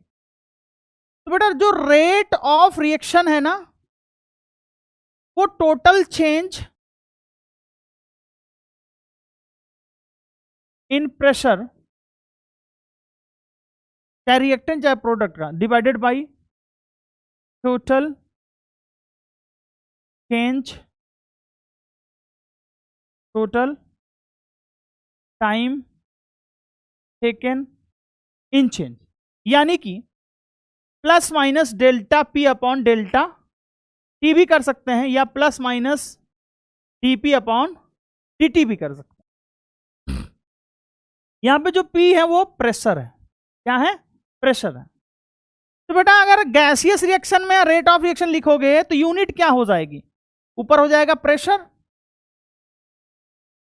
अपॉन नीचे क्या हो जाएगा, टाइम, यानी क्या हो जाएगा, प्रेशर टाइम इनवर्स। अब प्रेशर को मैं क्या लिख सकता हूं, एटीएम, एटीएम टाइम इनवर्स या एटीएम पर सेकंड, जो भी बोल दो, एटीएम टाइम इनवर्स, या फिर बार टाइम इनवर्स, या फिर एमएमएचजी बोल दो, MM of Hg time inverse. क्या मेरी बात समझ पा रहे हो, नहीं समझ पा रहे हो? तो आपसे ऐसे भी पूछा जाएगा कि अगर गैसियस रिएक्शन है तो बताओ उनकी यूनिट क्या होगी रेट की। कोई दिक्कत नहीं, जैसे कंसंट्रेशन में चेंज हो रहा था वैसे प्रेशर में चेंज होगा। अरे क्या मेरी बात समझ में आ रही है कि नहीं आ रही है? क्या मेरी बात समझ में आ रही है कि नहीं आ रही है? उन्होंने कहा सर समझ में आ रही है। तो चलो फिर एक सवाल करते हैं एनसीईआरटी का। आइए एक सवाल करते हैं।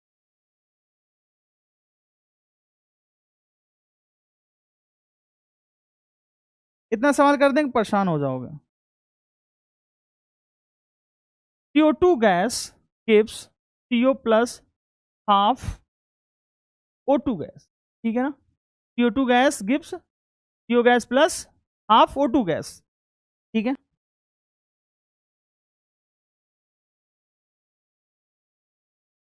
Reaction shows increase in pressure. देखो इसमें भी केमिकल इक्विलिब्रियम लगेगा, लेकिन परेशान मत होना। Increase in pressure from 100 mm of Hg to 120 mm of Hg in 5 seconds. In 5 seconds, then find rate of reaction in term of mmHg per second. पता गलती क्या होगी? बच्चे सीधे घटा देंगे, 120 में से 100 कर देंगे, 20/5 कर देंगे, आ जाएगा। सही है, कोई टेंशन नहीं। मैं नहीं कह रहा हूं कि नहीं आएगा, लेकिन बेटा आप देखो तो क्या कर रहे हो, आप टोटल प्रेशर को घटा रहे हो ना यार, रिएक्टेंट या प्रोडक्ट का घटाना। सुनो, मान लिया इनिशियल प्रेशर P0 था, ठीक है ना? P0 में से P निकलेगा भाई T बराबर 0 पे हमने मान लिया टी बराबर 0 पे हमने मान लिया प्रेशर पी नॉट है। टी बराबर टी पे कुछ निकल गया, 1 मोल था, 1 मोल है तो पी बनेगा, आधा मोल है तो पी बाई 2 बनेगा। ने कहा सही है यार। देखो इनिशियल प्रेशर क्या था, 100 था, तो पी नॉट बराबर 100 हो गया। किसी समय पे क्या हो जाएगा, P not minus P plus P by 2 बराबर 120। पी से पी उड़ गया, तो P not plus P by 2 बराबर हो जाएगा 120। तो 100 प्लस पी बाई 2 बराबर हो जाएगा 120। तो 100 उधर ले जाओ तो पी बाई 2 बराबर हो जाएगा 20। तो पी बराबर हो जाएगा, अच्छा बढ़िया यार। अब ध्यान से समझना, तो रेट ऑफ रिएक्शन कैसे निकालोगे, minus of P final minus P initial, reactant के बारे में बात कर रहा हूं, बाकी आप जिसका चाहो उसका निकाल लो, डिवाइडेड बाय किसी के भी टर्म निकाल लो, सेम आएगा answer, upon T final minus T initial. देखो पी फाइनल क्या है दोस्तों, पी फाइनल क्या है, माइनस ऑफ पी फाइनल है P not minus P minus of P not upon 5 minus 0। तो पी नॉट से पी नॉट कट गया, माइनस पी प्लस पी हो गया, पी बाई 5 आ गया, और पी कितना निकल गया 40/5। तो कितना हो जाएगा 8 mm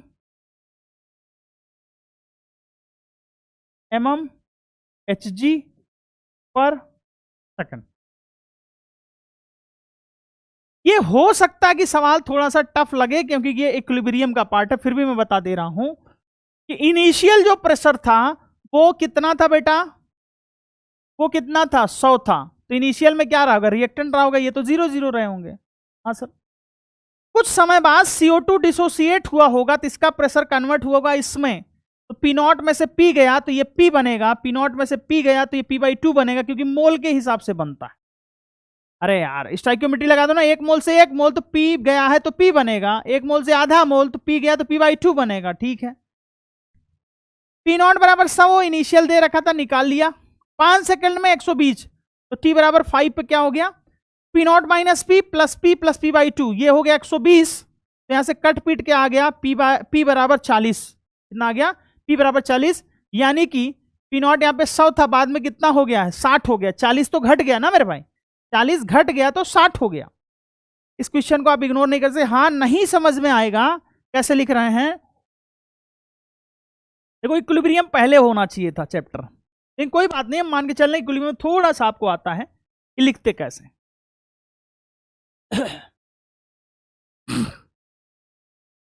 चलिए सर, अच्छी बात है, समझ में आ गया।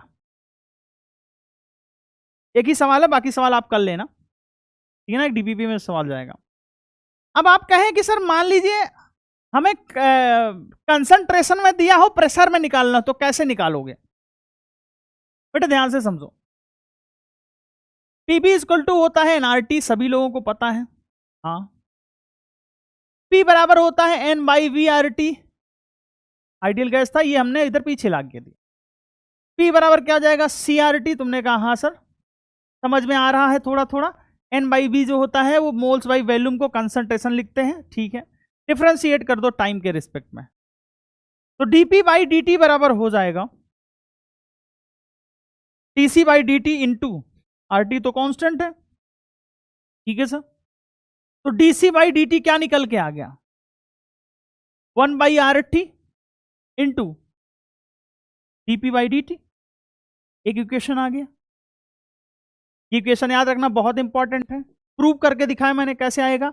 अगर प्रेशर के टर्म में दिया, कंसंट्रेशन के टर्म निकालना। सुनो जरा, अगर आप सोच रहे हो कि यही रेट कंसंट्रेशन के टर्म आएगा तो गलत सोच रहे हो, उसका निकालने का तरीका अलग है, बता दिया। दूसरा, अगर मान लो कंसंट्रेशन और वॉल्यूम में निकालना है तो सुनो, मोलरिटी बराबर क्या होता है मोल्स बाई वी। तुमने कहा ये कंसंट्रेशन माना है तो कंसंट्रेशन को सी लिख दो, तुमने कहा लिख दो सर कोई फर्क नहीं पड़ेगा, कंसंट्रेशन बराबर एन बाई सी। अगर मैं डिफरेंशिएट कर दूं टाइम के रिस्पेक्ट में तो डीसी बाई डी टी बराबर क्या हो जाएगा 1 बाई वी, तो कांस्टेंट है, इंटू dN/dt हो जाएगा। मैंने कहा ठीक है सर, यानी कि रेट के 3 फॉर्मूले आ गए, ध्यान रखना। पहला तो सभी जानते ही हो, dC/dt, और वो बराबर होगा 1/RT इंटू dP/dt के।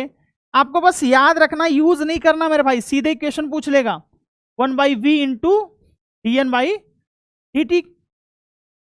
यानी कि तुमने कहा मोटा मोटा अगर मैं टेम्परेचर कांस्टेंट रखूं तो dC/dt और dP/dt भी सेम ही आएगा। हमने कहा हाँ बिल्कुल। तुमने कहा वॉल्यूम भी कांस्टेंट रखूं तो dC/dt dN/dt हो जाएगा। हमने कहा बिल्कुल सही कह रहा हूं। तो ये वाला थोड़ा सा ध्यान से देख लेना बेटा, इस इक्वेशन को ध्यान से देख लो कैसे डिराइव किया। आइडियल गैस क्या होता है? PV इक्वल टू nRT होता है। अरे भैया थक गया हूं यार, आज पता नहीं क्या हो गया, बुढ़ौती सी महसूस हो,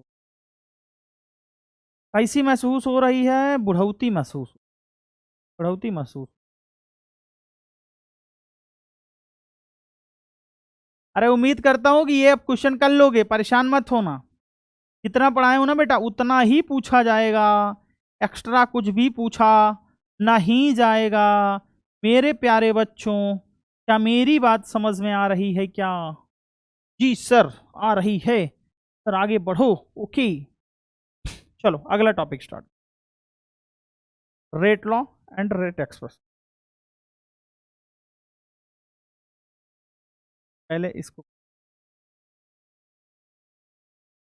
एनसीईआरटी में एक लाइन दे रखी थी, dependence of rate of reaction, dependence of rate of reaction. ये बहुत गजब की लाइन है, बहुत लोग गलत करते हैं, बहुत बार मेरे से बच्चे ऑफलाइन में पूछ चुके हैं ये बात, प्रूव करके मैंने उनको बताया है, तुम्हें भी प्रूव करूंगा, बस सब्र करना, थोड़ा सा मैकेनिज्म पढ़ाने दो। The rate of a chemical reaction at A given temperature. बेटा ध्यान से समझना, रेट ऑफ रिएक्शन 3 चीजों पर डिपेंड करेगा, टेम्परेचर, कैटालिस्ट, कंसंट्रेशन। लास्ट में पढ़ेंगे कैटालिस्ट भी, कंसंट्रेशन भी और टेम्परेचर भी।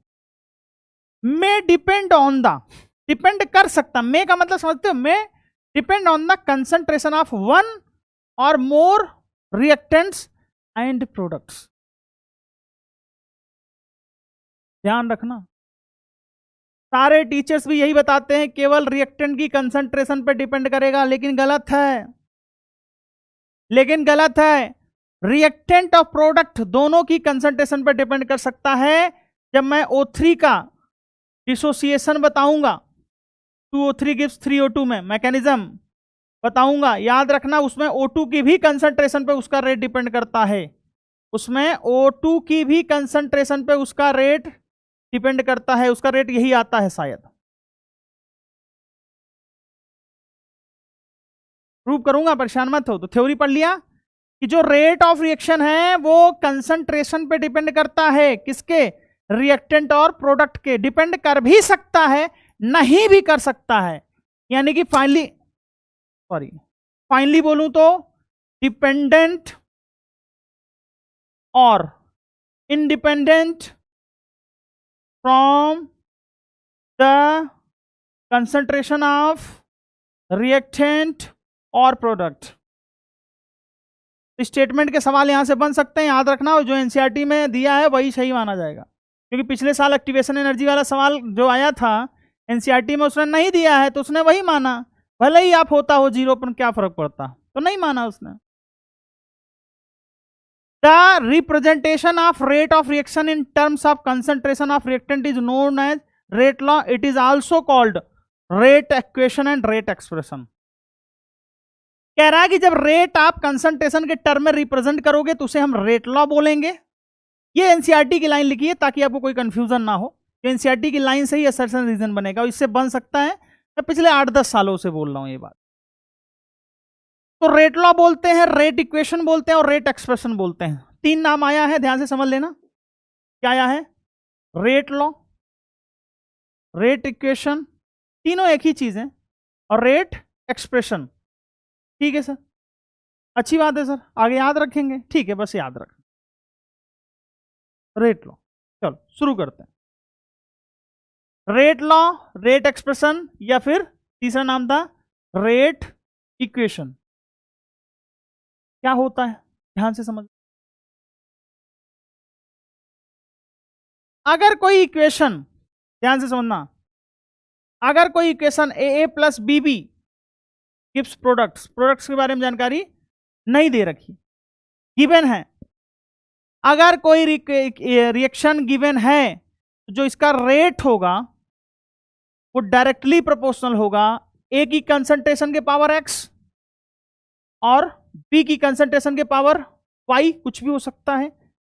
तो इसी को मैं रेट लॉ बोलूंगा। रेट लॉ हो जाएगा के इंटू ए की पावर एक्स बी की पावर वाई। और ये कैसा होता है, एक्सपेरिमेंटल होगा। ये कैसा होगा, एक्सपेरिमेंटल होगा, मेरे हिसाब से नहीं आएगा, मेरे हिसाब से नहीं आएगा। कैसा होगा, एक्सपेरिमेंटल होगा, ध्यान से समझना।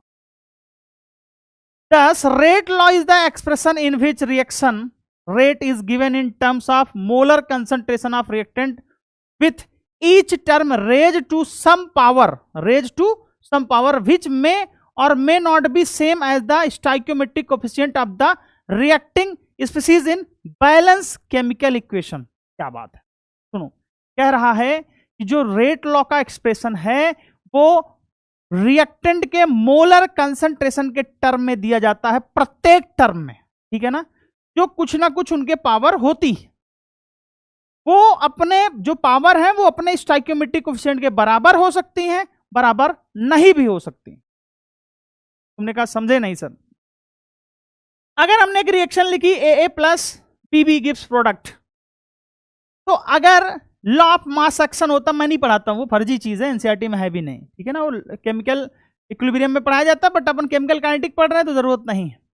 सीधे सीधे याद रखो, जो रेट होगा वो रिएक्टेंट की कंसंट्रेशन के पावर कंसंट्रेशन के प्रोपोर्शनल होगा और उसके पावर कुछ होगा, लिखा ना, which term raise to some power, कुछ भी पावर लगा दिया हमने, एक्स लगा दिया, और जो रेट होगा वो दूसरी की कंसंट्रेशन के पावर के प्रोपोर्शनल होगा, ठीक है, होगा, दोनों को मिला देंगे तो डायरेक्टली प्रोपोर्शनल होगा।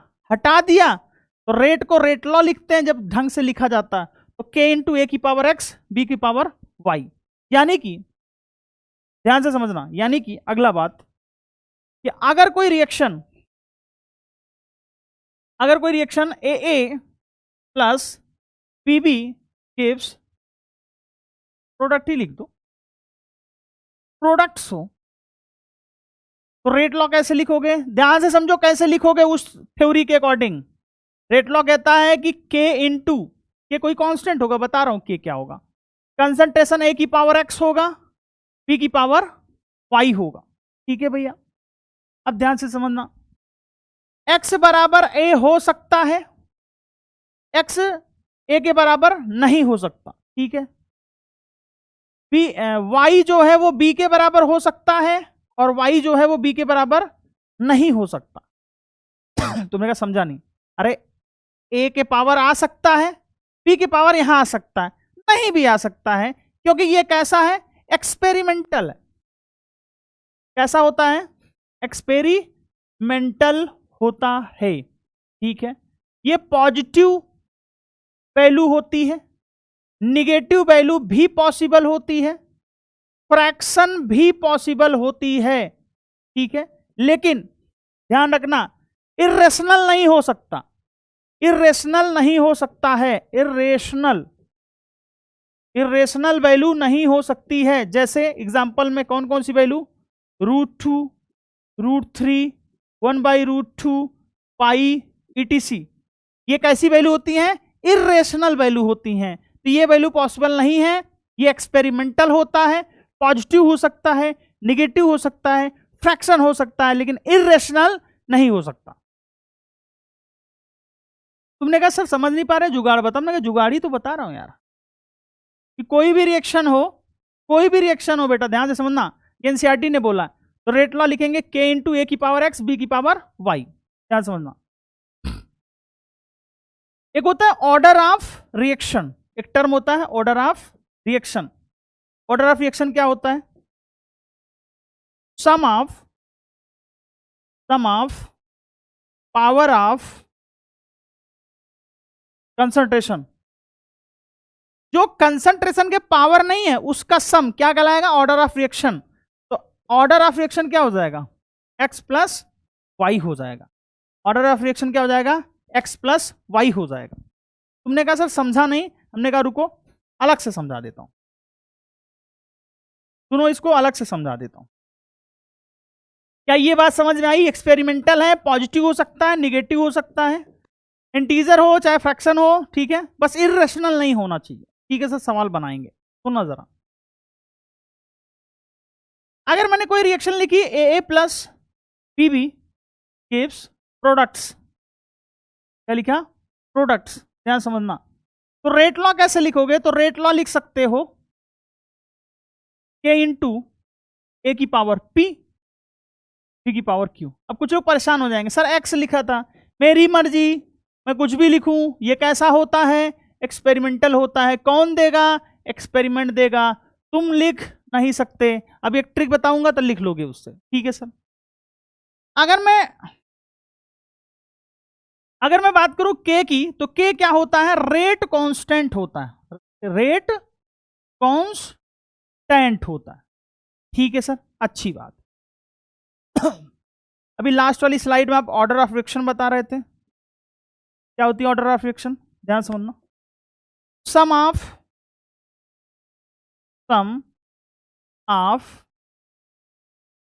पावर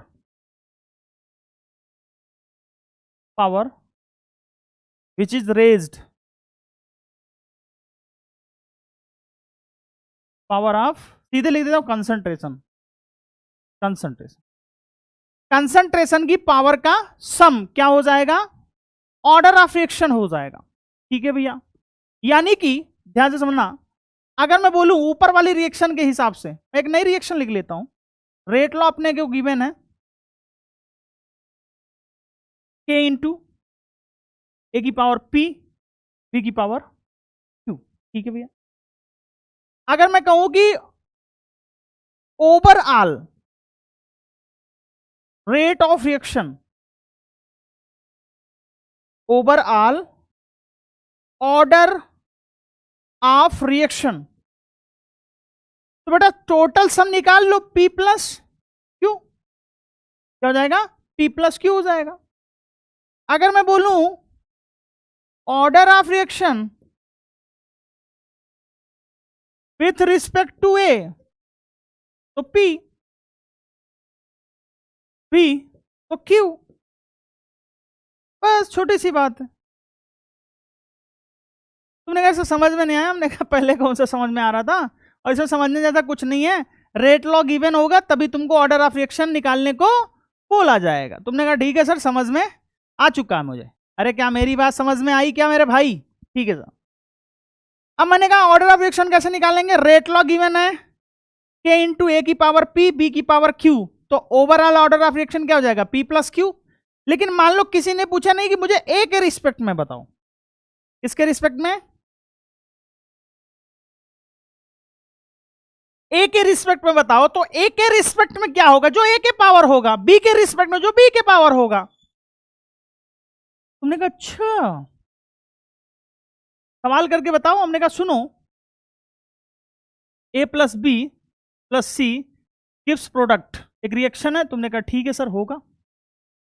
हमने कहा इसका रेट लॉ जो गिवन है वो है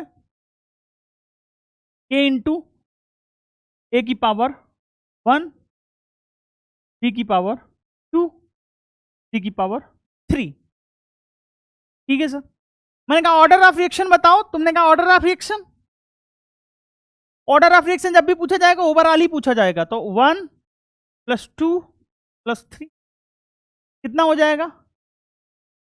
अगर आपसे पूछा जाए ऑर्डर ऑफ रिएक्शन, वैसे 6 लॉजिकल है लेकिन ठीक है फिर भी अपने को क्या फर्क पड़ा, अपने तो सॉल्व कर रहे ना, एक्सपेरिमेंट दे दिया।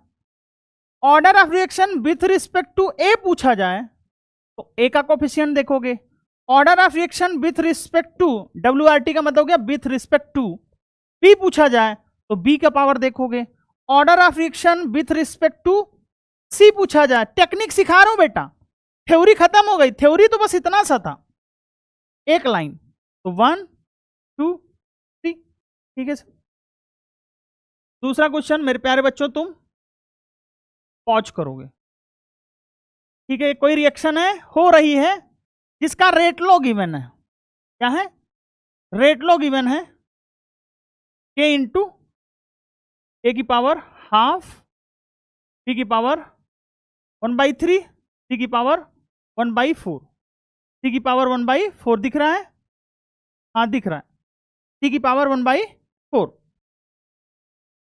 आपको बताना है ऑर्डर ऑफ रिएक्शन क्या होगा, आपको बताना है ऑर्डर ऑफ रिएक्शन क्या होगा। पॉज कर लो, पॉज करो, सॉल्व करो। देखो रेट लॉ गिवन होगा तभी आपसे ऑर्डर ऑफ रिएक्शन पूछा जाएगा। रेट लॉ गिवन होगा मेरे भाई तो क्या निकाल लोगे? बिल्कुल निकाल लेंगे सर। पावर का सम ही तो करना है ना यार। अब यार इसमें क्या लॉजिक, कई बच्चे कहते हैं सर इसको भी डिफिनेशन बताओ। बेटा अगर डिफिनेशन सीखोगे ना तो पीएचडी कर लोगे, नीट में सिलेक्शन नहीं होगा। नीट में सिलेक्शन तुम्हें लाना ना, तुम टेक्निक सीखो यार, भरोसा करके ही तो पढ़ रहे हो ना यार, तो फिर चिल्लपो क्यों करते हो? तो बेसिक बताया करो। क्या बेसिक बताऊंगा इसमें यार, ऐसे ही चिल्ला। तो ध्यान से समझना, ऑर्डर ऑफ रिएक्शन क्या हो जाएगा, पावर हो जाएगा 1/2 प्लस 1/3 प्लस 1/4।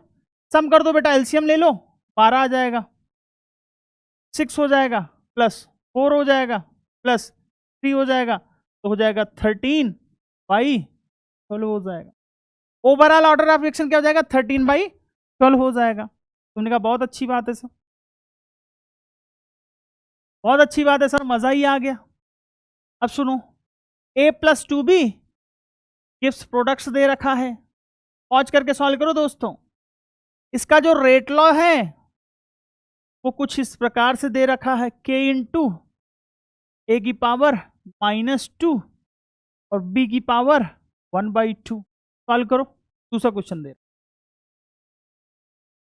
और एक दूसरी रिएक्शन है A+2B गिव्स प्रोडक्ट्स, परेशान मत हो, बराबर हो भी सकते हैं नहीं भी हो सकते हैं, इसको उससे क्यों मिला रहे हो बे? वो रिएक्शन है भाई मेरे, रेट लॉ तो ये गिवन है ना, एक्सपेरिमेंटल होती है, जो रेट लॉ गिवन है उसी के हिसाब से चलोगे। तुमने कहा ठीक है सर, अभी जुगाड़ भी बताऊंगा कब बराबर होता है। रेट लॉ है इसका के इंटू ए की पावर -12 और बी की power 1। Overall order of reaction बताना। चलो पॉज करो, सॉल्व करो बेटा। तो ऑर्डर ऑफ रिएक्शन क्या हो जाएगा? -2 प्लस हाफ, -2 प्लस हाफ क्या हो जाएगा? -3/2 हो जाएगा। तुमने कहा माइनस आ सकता है, हमने कहा आ सकता है, इसमें कौन सी बड़ी बात है। ऑर्डर ऑफ रिएक्शन इसका निकालोगे, पॉज करके लगा लिया, लगा लिया सर, प्लस हाफ, तो आधा घटा दो तो प्लस हाफ हो जाएगा। तुमने कहा सर फ्रैक्शन में आ सकता है, बिल्कुल आ सकता है, प्लस माइनस आ सकता है। तुमने कहा ठीक है सर, समझ में आ रहा? ऑर्डर ऑफ रिएक्शन नंबर निकाल लेंगे सर, ज्यादा 3-5 मत करो, आगे बढ़ो। मैं कहा ठीक है, आगे ही तो बढ़ रहे हैं भैया। ध्यान से सुनना बउआ, प्लीज प्लीज इधर देख लो।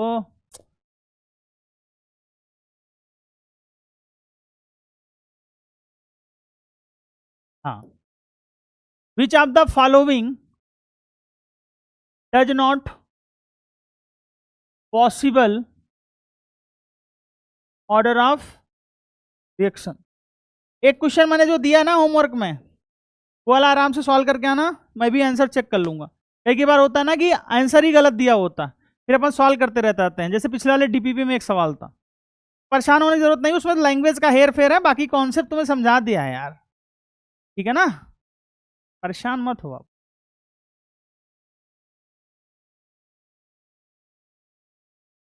ऑप्शन तो दो क्या भैया, 2 -2 1/2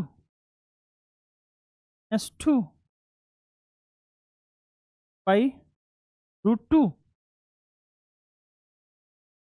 √2। बताओ कौन सा पॉसिबल है, कौन सा पॉसिबल नहीं है। तो मैंने बताया था पॉजिटिव हो सकता है, निगेटिव हो सकता है, फ्रैक्शन हो सकता है, लेकिन रूट नहीं हो सकता, इरेशनल बोला जाता है इसे, इसकी वैल्यू फिक्स नहीं होती। तो ये पॉसिबल है, ये पॉसिबल है, ये पॉसिबल है, ये पॉसिबल है, ये पॉसिबल नहीं है, ये भी पॉसिबल नहीं है। क्या मेरी बात समझ में आई दोस्तों की नहीं आई? तुमने कहा धीरे धीरे समझ में आ रही है सर, अच्छी बात है, कि आपने समझाया हमें और हमें समझ में आ रहा है। चलो भैया, चलो भैया ध्यान से समझो। एक जे स्टार बताता हूं तुम्हें। तुमने कहा जे स्टार किसके लिए है? रेट लॉ लिखने के लिए। किसके लिए? रेट लॉ लिखने के लिए। जो बता रहा हूं उसको ध्यान देना। पहली बात, एक रिएक्शन है A+2B गिव्स प्रोडक्ट्स।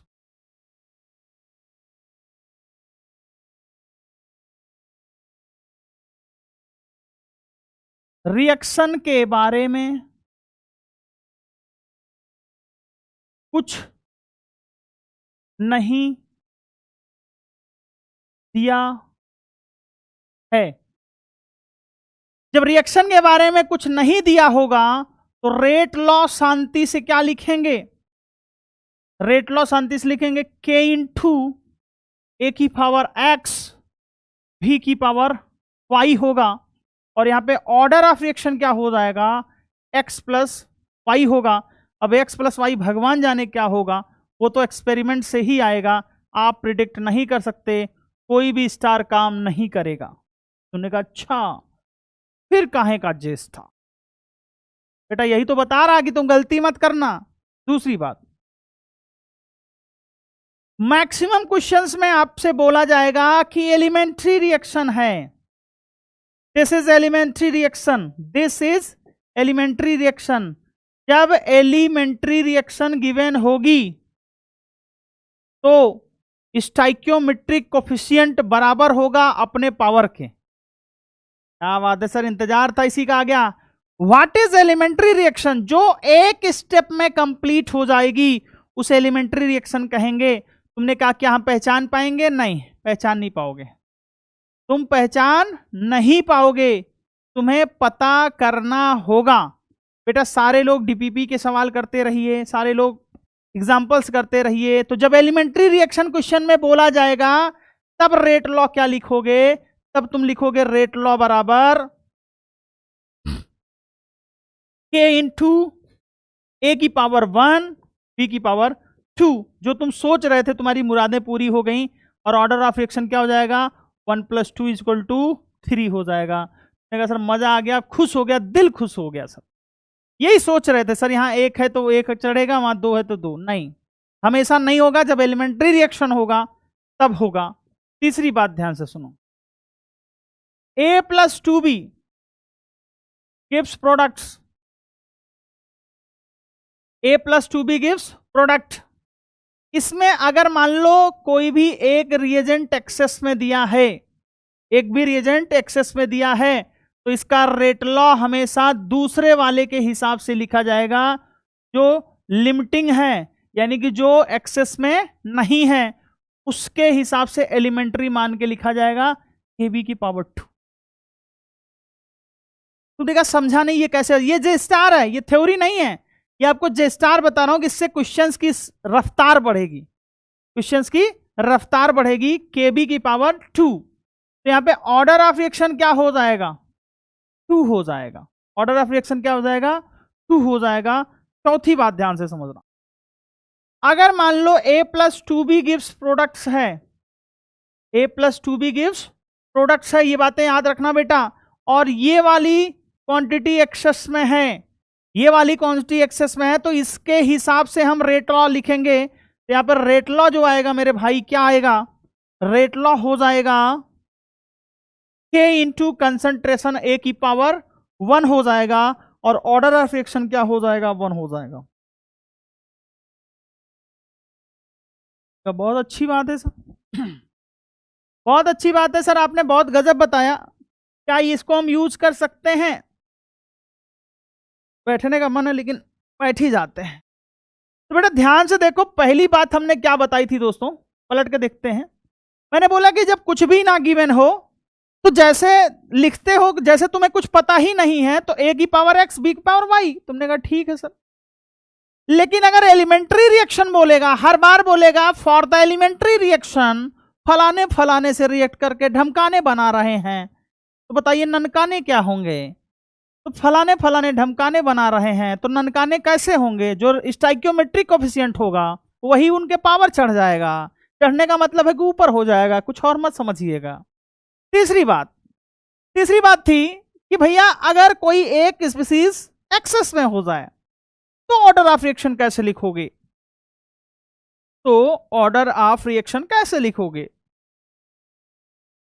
तुमने कहा भैया जो एक्सेस में है उसकी कंसंट्रेशन पर डिपेंड नहीं करेगा, मेरे भाई, तो दूसरे वाले की कंसंट्रेशन पर डिपेंड करेगा। तुमने कहा बहुत सही है, अच्छी बात है, चलो आगे बढ़ते हैं। ठीक है भैया, चलो अब एक एग्जांपल देता हूं, आप करके बताओ। 2a प्लस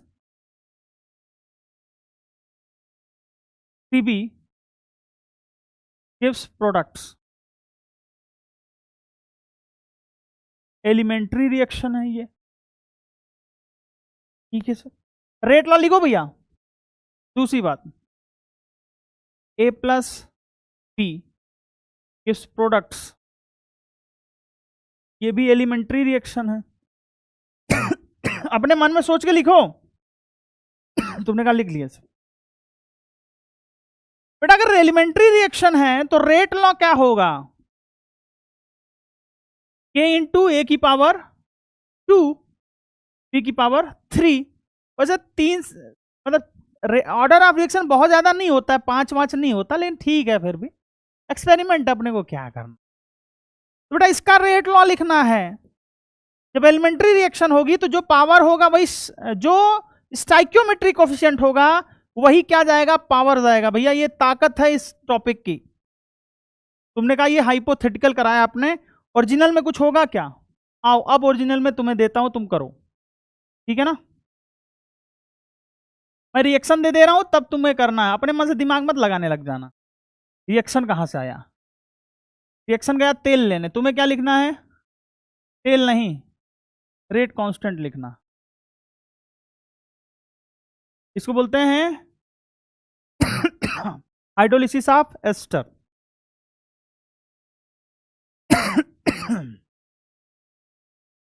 सॉरी का स्क्वायर, सॉरी का क्यूब, सॉरी की पावर 1000। क्यों मैं 1000 बार तो खांस चुका ही हूँ। C6H12O6 plus C6H12O6। जब तुम कॉलेज जाओगे ना तब तुम्हें भी पता चलेगा गुरुजी क्यों खांसते थे। कॉलेज में जाके मैंने पढ़ाई नहीं की ना, तो छोड़ दिया इसलिए। आगे तुम जाओगे तो समझ जाओगे कि कैसे छोड़ते हैं लोग, क्यों छोड़ते। कुछ तो मजबूरियां जरूर होती हैं, क्यों ही लोग बेवफा थोड़ी होते हैं, पता चल ही जाएगा। फिलहाल अभी इस मुद्दे पे बात नहीं करेंगे, अभी रिएक्शन पे बात करते। एक एक्सेस में है, एक क्या है? एक्सेस में है। तो बेटा रेट किसके हिसाब से लिखोगे? जो एक्सेस में नहीं है तो K into CS3 CO C2H 5 की पावर 1।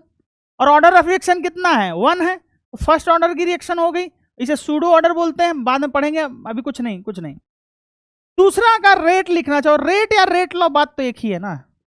तो K इंटू जो एक्सेस में नहीं है C12H22O11 की पावर 1, O11 की पावर 1। तो यहां पे ऑर्डर ऑफ रिएक्शन 1 हो जाएगा, यहां भी ऑर्डर ऑफ रिएक्शन 1 हो जाएगा।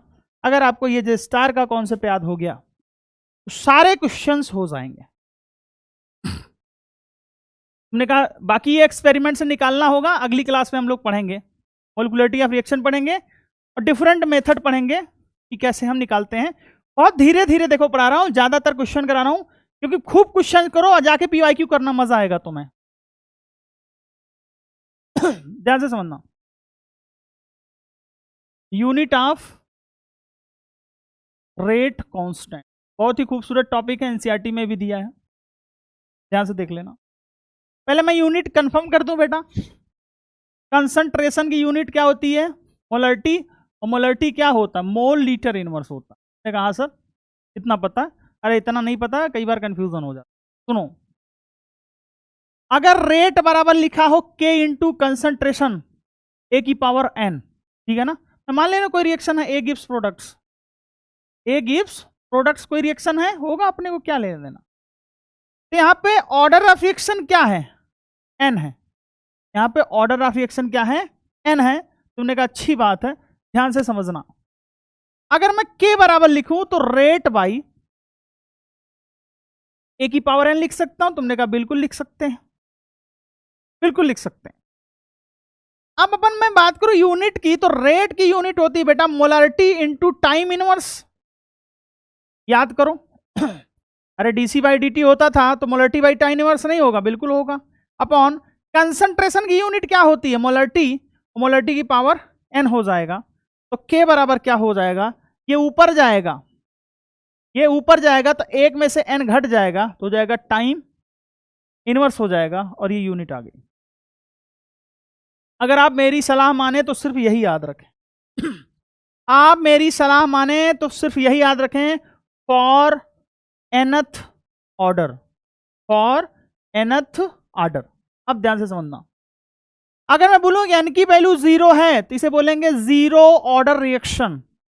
क्या बोलेंगे, जीरो ऑर्डर रिएक्शन। बेटा ध्यान से प्यार से समझो, एक एक बात ध्यान से समझाते जा रहा हूं, जितनी चीजें आती जा रही हैं। n बराबर 0 का मतलब क्या हो गया, जीरो ऑर्डर रिएक्शन हो गया। ऑर्डर ऑफ रिएक्शन 0 है तो जीरो ऑर्डर रिएक्शन नहीं बोलोगे। मैं कहा हाँ सर, तो रेट कांस्टेंट क्या हो जाएगा, मोलारिटी 1 माइनस 0 और टाइम इनवर्स में रख दे रहा हूं, ठीक है सर। तो k बराबर क्या हो जाएगा, मोलारिटी इंटू टाइम इनवर्स हो जाएगा। टाइम इनवर्स कुछ भी हो सकता है। तुमने कहा सर नहीं, मोलारिटी की जगह हम कुछ और लिख सकते हैं। हमने कहा हाँ, मोल इंटू लीटर इनवर्स भी लिख सकते हो, यानी कि k बराबर क्या हो जाएगा, मोल लीटर इनवर्स टाइम इनवर्स भी हो जाएगा। क्या मेरी बात समझ में आई क्या दोस्तों, ये पहला पॉइंट। क्या मेरी बात समझ में आई क्या, तुमने कहा बिल्कुल समझ में आई सर ये वाला बहुत अच्छा लगा सर, ड्राइव्ड करके आपने बता दिया। लोग डायरेक्ट रटवा देते हैं, मैंने ड्राइव किया और यहाँ पे वैल्यू करके बता रहा हूं, ठीक है सर। दूसरी बात, अगर n की वैल्यू 1 रख दूं मेरे भाई तो ऑर्डर ऑफ रिएक्शन 1 हो गया, तो बेटा क्या मैं फर्स्ट ऑर्डर रिएक्शन नहीं बोल सकता, फर्स्ट ऑर्डर रिएक्शन नहीं बोल सकता हूं, बोल सकते हैं। बहुत सारे experimental rate of order of reaction है, कल बताऊंगा मैं। तो यानी कि k बराबर अपने को पता है मोलारिटी की power 1 minus n time inverse. तो बेटा k बराबर क्या हो जाएगा, मोलारिटी की पावर 1 माइनस 1 टाइम इनवर्स, यानी कि k बराबर क्या हो जाएगा, सिर्फ और सिर्फ टाइम इनवर्स हो जाएगा। यानी कि यार इसमें मोलारिटी का टर्म तो आएगा ही नहीं। बहुत अच्छी बात है, बहुत अच्छी बात है, बहुत अच्छा लगा देख के। अगर n की वैल्यू 2 हो जाएगी तो सेकेंड ऑर्डर रिएक्शन, अब मैं बार बार सबका नहीं बताऊंगा, बस कुछ का बता दे रहा हूं। तो बेटा k बराबर कैसे लिखोगे आप, molarity into 1 minus 2 time inverse, बिल्कुल लिखेंगे सर। यानी कि k बराबर क्या हो जाएगा, मोलारिटी की पावर -1 और टाइम इनवर्स। अब बेटा देखो, मोलारिटी की जगह मोल इंटू लीटर इनवर्स रख दें, मोल इंटू लीटर इनवर्स की पावर -1 टाइम इनवर्स रख दें, तो k बराबर हो जाएगा mole inverse litre, minus minus plus हो गया टाइम इनवर्स। बेटा ध्यान से समझो, यही याद रखना। कौन सा याद रखना, ये वाला याद रखना, ये याद मत रखना, ये तो अपने आप आ जाएगा, ये अपने आप आ जाएगा। सुनो,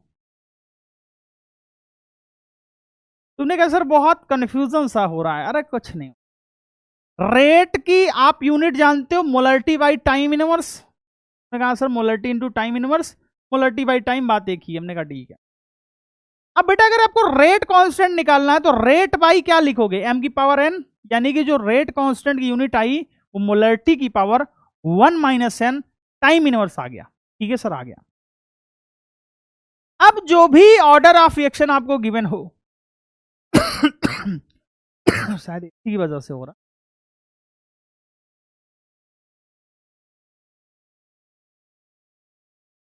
तो जो भी आपको गिवन होगा मेरे भाई, टाइम आपको जो भी गिवन होगा, सेकंड हो सकता है, मिनट हो सकता है, घंटा हो सकता है, उसकी टेंशन मत लो। मोलारिटी की power 1 minus n into time inverse. अब आपको मोलारिटी बराबर मोल इंटू लीटर इनवर्स पता है, पता ले जाओ। यूज कैसे करते हैं, क्वेश्चन आएगा फाइंड ऑर्डर ऑफ रिएक्शन, पहला है के बराबर 2 into 10⁻³ molarity into second inverse दूसरा है, के बराबर 5 इंटू 10⁻⁴ सेकेंड इनवर्स टी है, के बराबर 5 into 10⁻³ molarity inverse minute inverse D, के बराबर है 2 into -3 mole litre inverse second inverse. E वाला सवाल है, के बराबर पॉज करो सॉल्व करो, -5 mole inverse litre second inverse. Pause करो बेटा। ऑर्डर ऑफ रिएक्शन कैसे बताओगे? वैल्यू देख के बताओगे बेटा। यहां सीख जाओगे तो आगे बहुत अच्छा लगेगा। सीधे क्या करोगे? सीधे के की वैल्यू देखते ही पता चल जाएगा ऑर्डर ऑफ रिएक्शन क्या, फॉर्मूला लगा दोगे बेटा। यहां पे वैल्यू देखो तो ऑर्डर ऑफ रिएक्शन क्या हो जाएगी? 0। ऑर्डर ऑफ रिएक्शन क्या हो जाएगी? 0 हो जाएगी। तो मैं बोल दूं ऑर्डर ऑफ रिएक्शन क्या हो जाएगी? 0। यहां पे ऑर्डर ऑफ रिएक्शन क्या हो जाएगी? जब सेकंड इनवर्स आए, मिनट इनवर्स आए, घंटा इनवर्स आए तो फर्स्ट ऑर्डर की रिएक्शन होगी। मोलरिटी का इनवर्स आ जाए तो ऑर्डर ऑफ रिएक्शन क्या हो जाएगी? 2 हो जाएगी। अभी पीछे पढ़ाया मेरे प्यारे बच्चों, ये तुम्हारा होमवर्क है। तुम्हें बताना है कि ये किस ऑर्डर की रिएक्शन होगी। तुम्हें प्यारे बच्चों बताना है कि ये किस ऑर्डर की रिएक्शन होगी, ये किस ऑर्डर की रिएक्शन होगी। ठीक है, मोलिकुलरिटी या फिर रिएक्शन कल पढ़ेंगे हम लोग, परेशान मत होना। ऑर्डर ऑफ रिएक्शन कैसे निकाला समझ में आया क्या? कैसे प्रिडिक्ट करना वो समझ में आया क्या? अब आपको एक क्वेश्चन देता हूं, ध्यान से सुनना। के बराबर है, सॉरी, रेट बराबर है के इंटू टी की power 1/5। Then find unit of rate constant. Rate constant कौन सा है? के है बेटा। तो बहुत सिंपल है, के बराबर क्या हो जाएगा? रेट बाई टी की पावर 1/5। ठीक है सर। अब रेट क्या हो जाएगा? रेट तो हम लिखोगे मोलारिटी इंटू टाइम इनवर्स। बिल्कुल सही बात है। सी का मतलब क्या है? मोलारिटी, अरे कंसंट्रेशन ही होगा ना भाई। मोलारिटी की पावर 1/5। ठीक है सर। अब इसको अगर आप घटा लो तो आ जाएगा m into 1 - 1/5 into time inverse हो जाएगा, टाइम इनवर्स हो जाएगा। तो यहां पे हो जाएगा 4/5 टाइम इनवर्स। तुमने कहा बहुत अच्छी बात है, बहुत खूबसूरत सवाल था। अगर इसी प्रकार मैं लिख दूं रेट बराबर के into pressure of CS3 TOCS3 की पावर 1/3। ठीक है। Then find rate constant, unit बताएं। Then find unit of rate constant in ATM time inverse. ATM time inverse क्यों दिया? क्योंकि प्रेशर की बहुत सारी यूनिट है, प्रेशर की बहुत सारी यूनिट हैं। आप बार पर सेकंड रख सकते हो, ATM पर सेकंड रख सकते हो, mmHg पर सेकंड रख सकते हो। यानी कि इस पे हम सवाल कल फिर से करेंगे, कल फिर से रिवाइज कराएंगे। ज्यादा चिल पो करने की जरूरत नहीं है, बहुत मजा आएगा आप लोगों को। तो के बराबर हो जाएगा rate by pressure of CS3 TOCS3 की पावर 1/3। ऊपर हो जाएगा ATM time inverse upon ATM की पावर 1/3। यानी कि हो जाएगा ATM की पावर 1 - 1/3, नीचे वाला ऊपर जाएगा माइनस हो जाएगा टाइम इनवर्स, यानी कि ATM 2/3 टाइम इनवर्स। एनसीईआरटी के एक्सरसाइज का चौथा पांचवा क्वेश्चन एक है, कर लेना। इस पे हम लोग फिर बात करें। मोटा मोटा एक चीज आप ध्यान से समझ लो कि जितने भी लेक्चर हमने आज अटेंड किए हैं उसके आपको पीवाईक्यू जाके करने हैं। सभी को कसम है मम्मी पापा की और सरस्वती माता की, और जिसकी जिसकी तुम जहां जहां लगे हो सबकी कसम बता रहा हूं।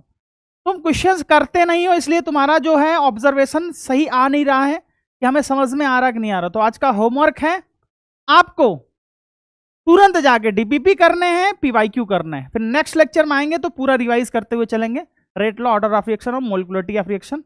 फिर हम लोग पढ़ेंगे इंटीग्रेटेड रेट लॉ। ठीक है ना भैया? चलिए, थैंक यू, शुक्रिया। फिर मुलाकात होगी नए लेक्चर में। नमस्कार।